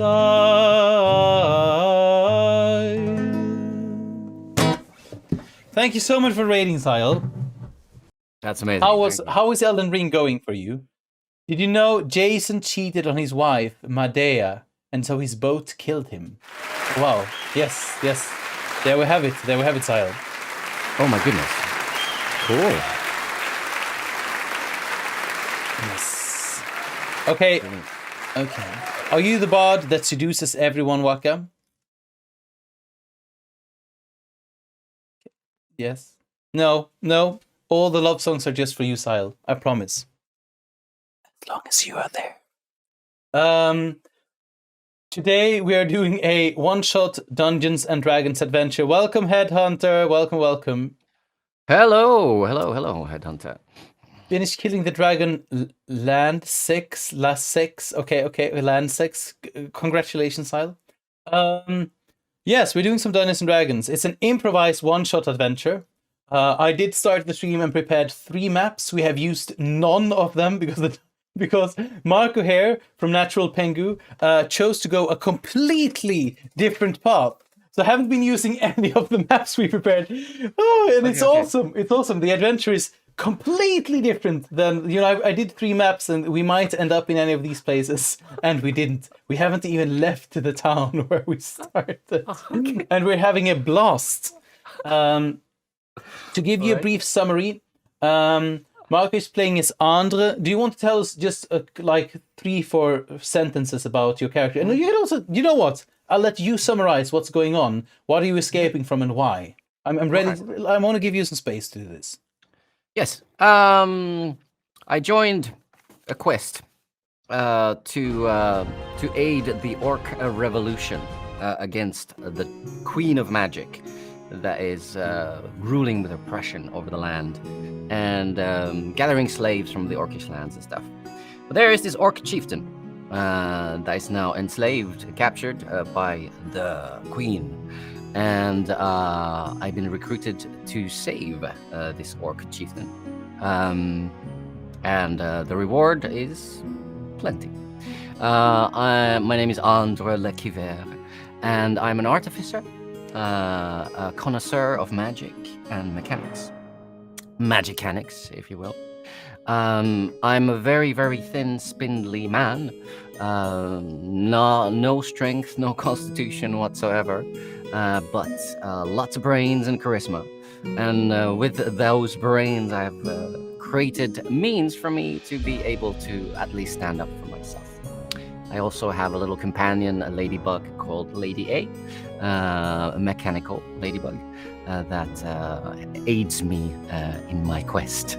And so far, I've managed to escape from the clutches of the Black God in a prison tower, and now I find myself in a town trying to find clues of where I would find this orc chieftain.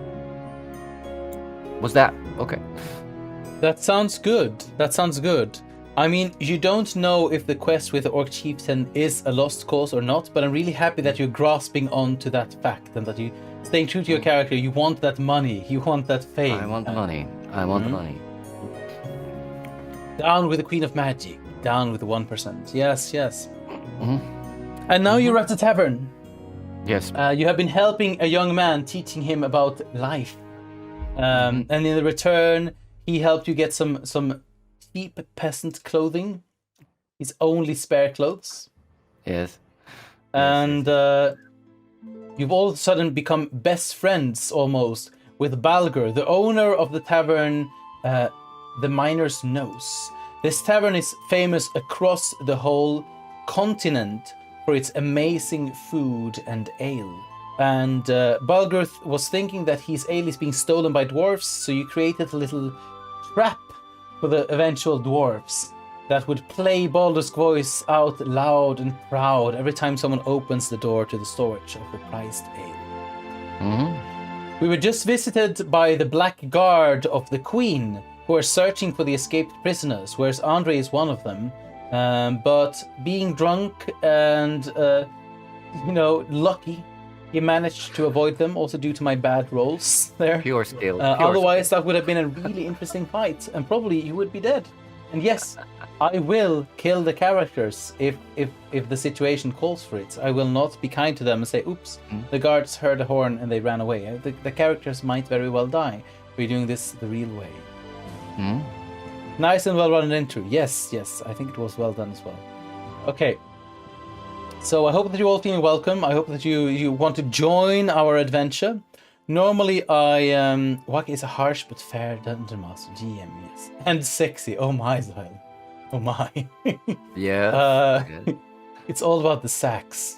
Mm-hmm. So, yeah. Normally I stream games and I do music streams, but this is my second Dungeons and Dragons stream. I've been playing role-playing games my whole life, and we did this for my 2 years anniversary as a streamer, since people wanted me to do storytelling on stream, which I've been doing a lot, but not in the RPG format. And then we decided to go back today. And we're using a tool for rolling dice and fog of war and maps that is being developed by Markku, that you can see here by my side, who is the player today. He's normally my dungeon master in the channel called Natural Pengu. And let me show you how cool this tool is. We can roll dice and we can use animated characters. So this character is it's my face, which is 3D scanned, and it's put on a half-orc barbarian, my character called Quiet. And when I roll, it looks like this. Here you have him. If you're wondering why he's wearing purple underwear and nothing else, you'll have to watch one of our streams, because that is how he's sporting right now. And the animated character will react to the rolls as well in different ways. And then we can roll other kinds of dice if we wanted to, roll attack rolls and such. I can control the picture behind me. I can get up maps there. I can get some fog of war, and if I wanted that, I can slowly remove as we go along a map. So pretty cool things, and I'm happy to have this awesome dungeon master here today as a player, as an amazing player. Fun to be here. Yeah. Really enjoy it. And I think that's what I will give you today about this adventure. So stay tuned. If you have any questions, just don't hesitate to ask. You're very welcome to inspire me on what happens in the adventure. So come with name suggestions. Come with ideas of what could happen in the tavern. I might not pick you up on everything, but you're always welcome to inspire me. And yes, Natural Penguin is developing this tool, and I think that we will soon be ready to open up for beta testing. So if there are fellow role-playing game fans out there, doesn't matter what system you're using, because there are all kinds of dice. So if you want to try this tool, then you are welcome to either contact me or Natural Pengu, and if you are lucky, we might set you up so you can take a look at this. Yeah, another shout out to the amazing Natural Pengu. Also, I can be seen there as a player, just saying. Half naked, half barbarian, just saying. Where can I apply for testing? Send me a message here or on Discord, or go to the Natural Pengu and send them a message. Since I'm very involved in Natural Pengu, part of the crew and studio, you contact one of us and we'll get it sorted out. Yeah. Okay. So people are starting to leave the tavern. The jolly and fun kind of died out a little bit. The hobbits are still playing their instruments. It's the first time you are seeing halflings. Okay.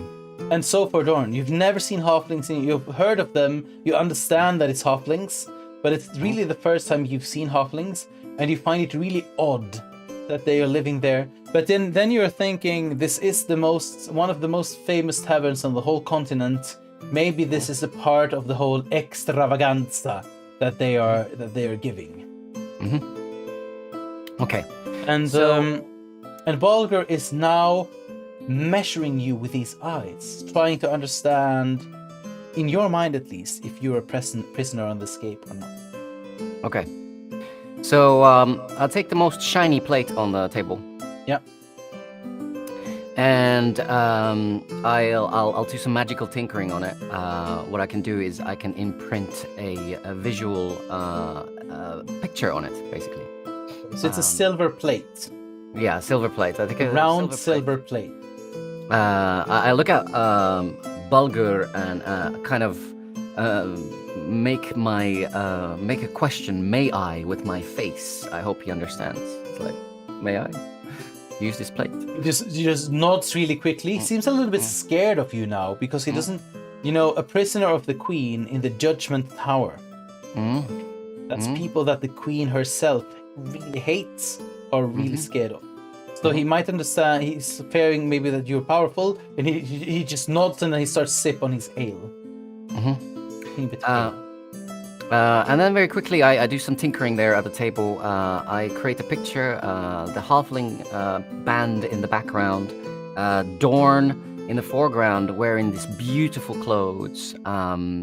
There's this table with a feast on it and stuff like that. And then I wrote a message, meet me at the miner's nose, Rose.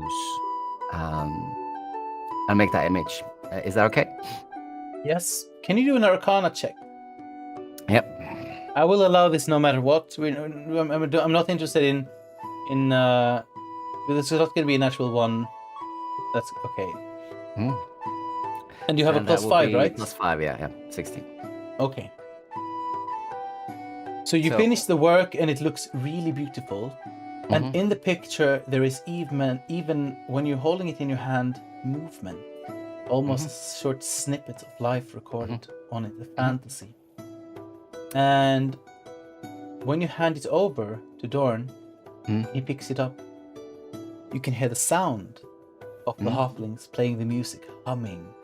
He puts it down on the table, scared, and then humming stops, picks it up, and then the music starts again. He puts it down and up and down and up. Is this part of the transformation? He says. Indeed it is. You have proven yourself a hero tonight. Rose she will fall in love with me instantly when she sees this. I am the friend of a mighty magician now. That I cannot guarantee, but it is a try. He actually hushes you and he seems more brave than ever. He almost touches your lips. I know it. I can guarantee it. I know. I feel it in my bones. He will love me. Now, I need you to go around. I need to find out about this orc chieftain. No. Do not be worried. You are a hero. You know how to move. You know how to ask without attracting attention. Is that true? I am a hero. Now prove yourself to Rose in word and deed. Prove yourself worthy of her love by being a part of a righteous cause. Give her this, and maybe she will come. If she does not come, you will know her true heart, and you will find another. But try. Yes. Yes. Make sure Balgur give you those clothes. Balgur comes up to you as you're talking to him. Very interesting. Are we doing some more magic by the table? He says out in his loud, light, bright voice. Balgur, shh. He almost dances around in a silhouette. Making music with the halflings.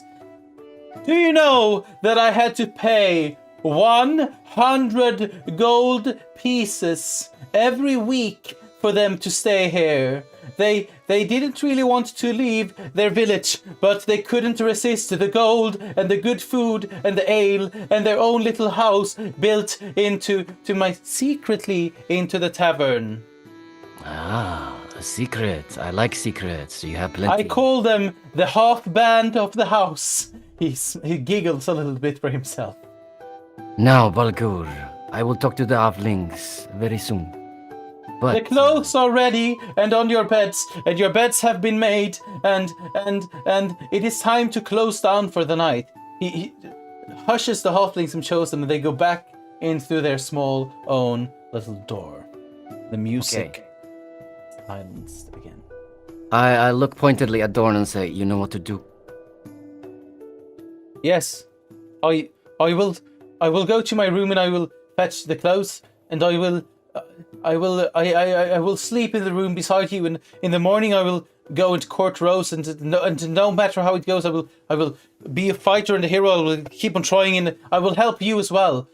Can you turn me into a magician as well? And as he's saying it, you can see him blushing a little bit.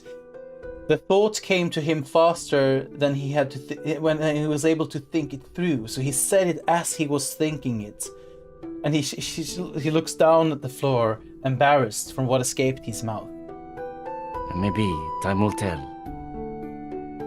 Oh, okay. I wish you a good night. He takes the humming plate in his hands and he hums along as he starts walking towards the rooms, as if he knows what it is.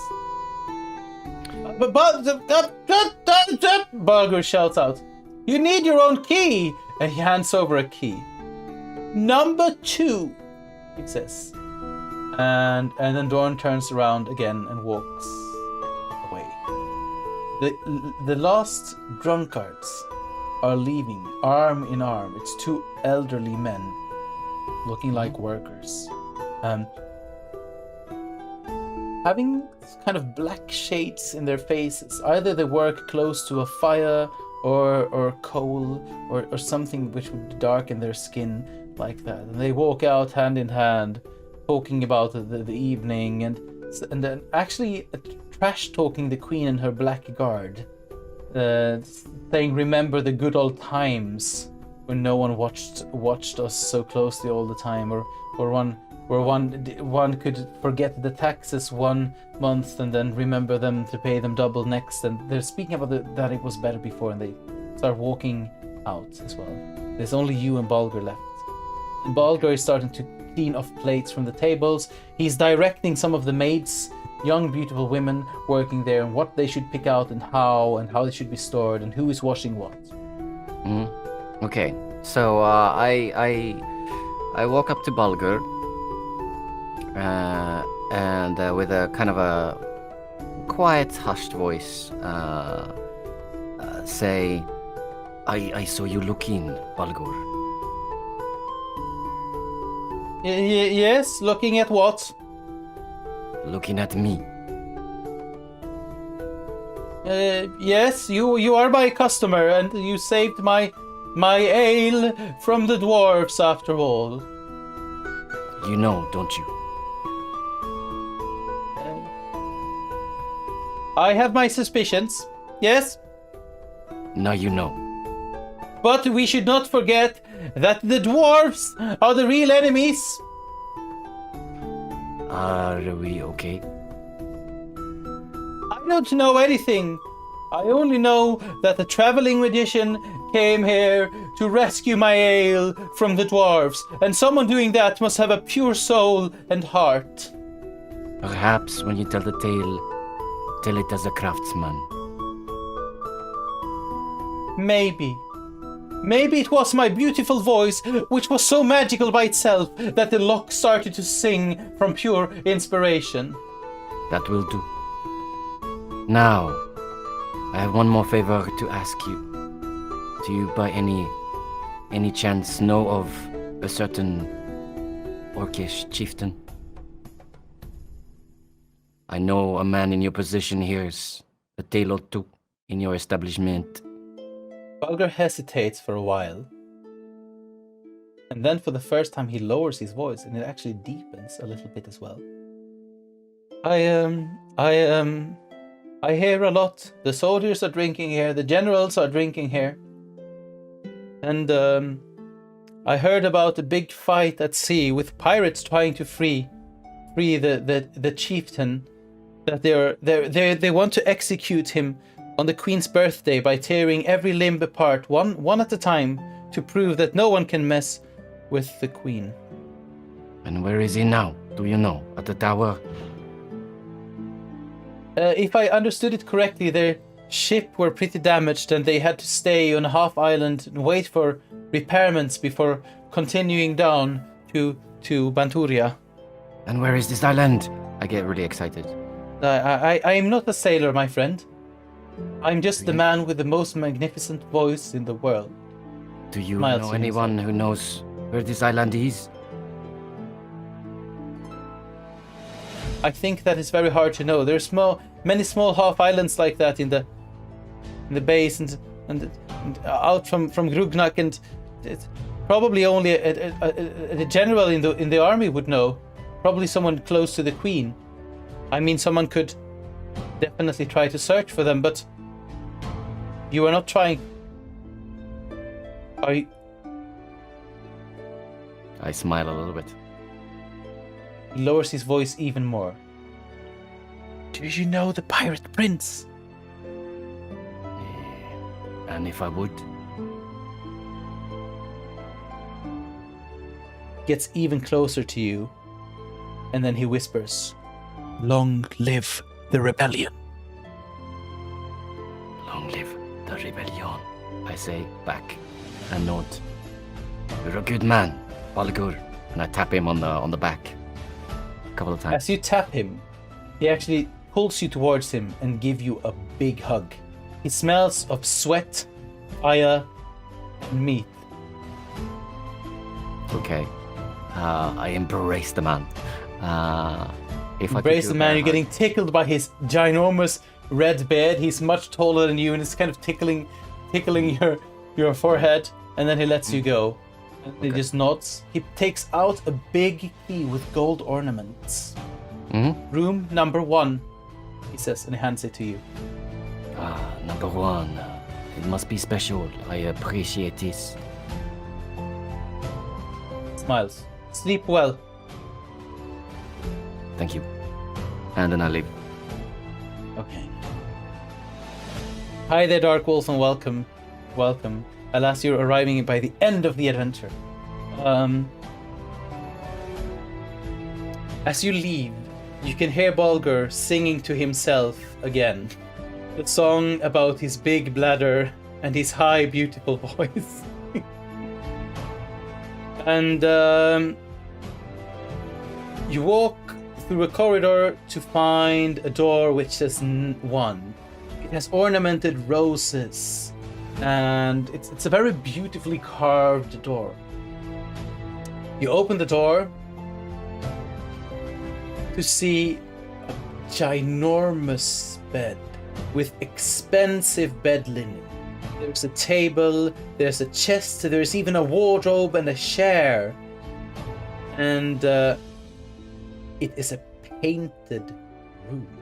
It has decorations.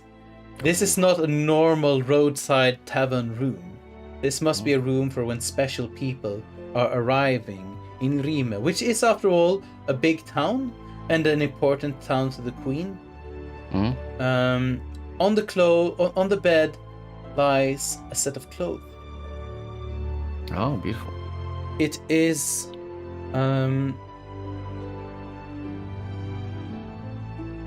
there is a blood red shirt and black leather pants. There is a black leather belt with a nice buckle on it. It has pouches, pockets, and lots of room for tools, and you understand that he kind of must have seen what you needed. There is also a leather coat, same black as the pants. Lovely. And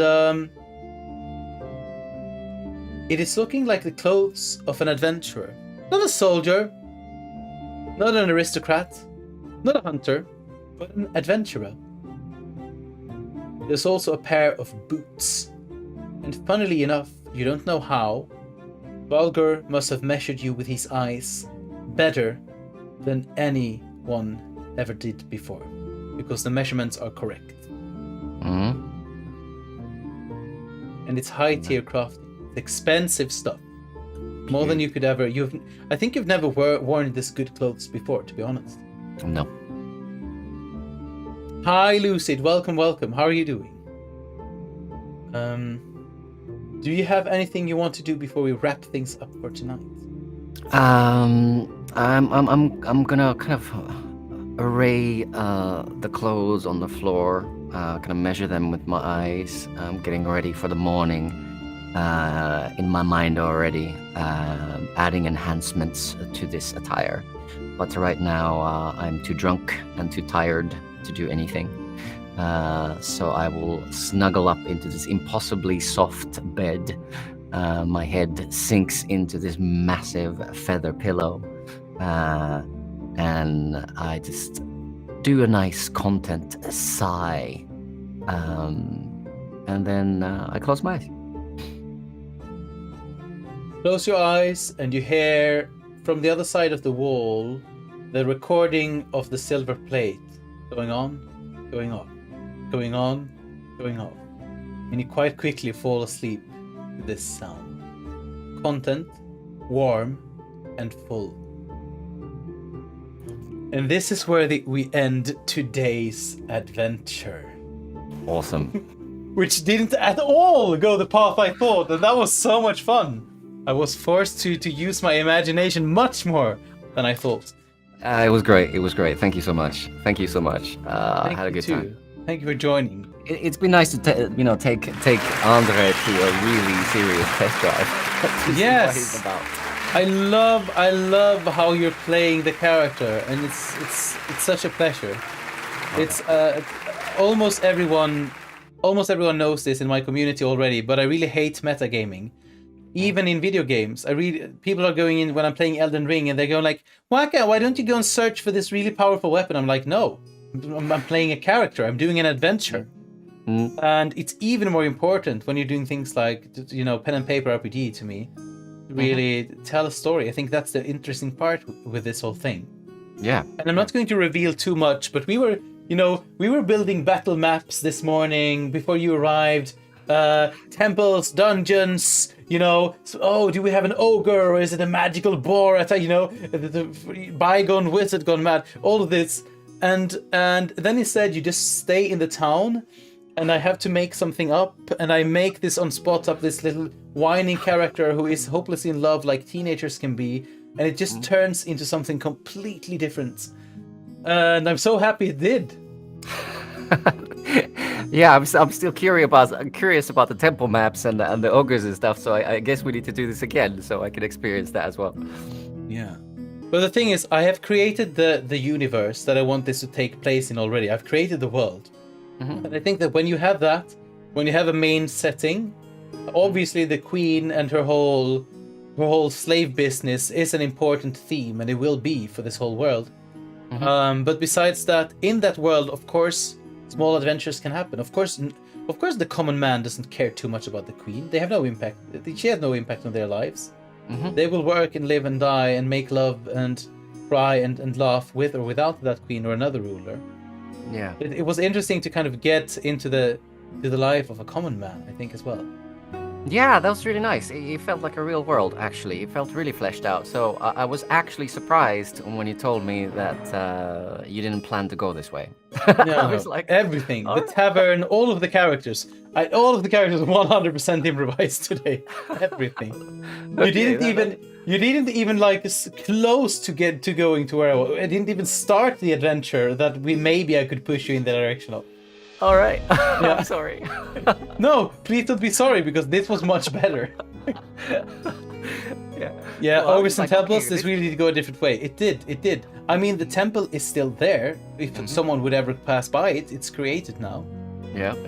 And thank you so much, everyone, for watching. Take care, and see you tomorrow on stream already again. Bye! Bye. Wow.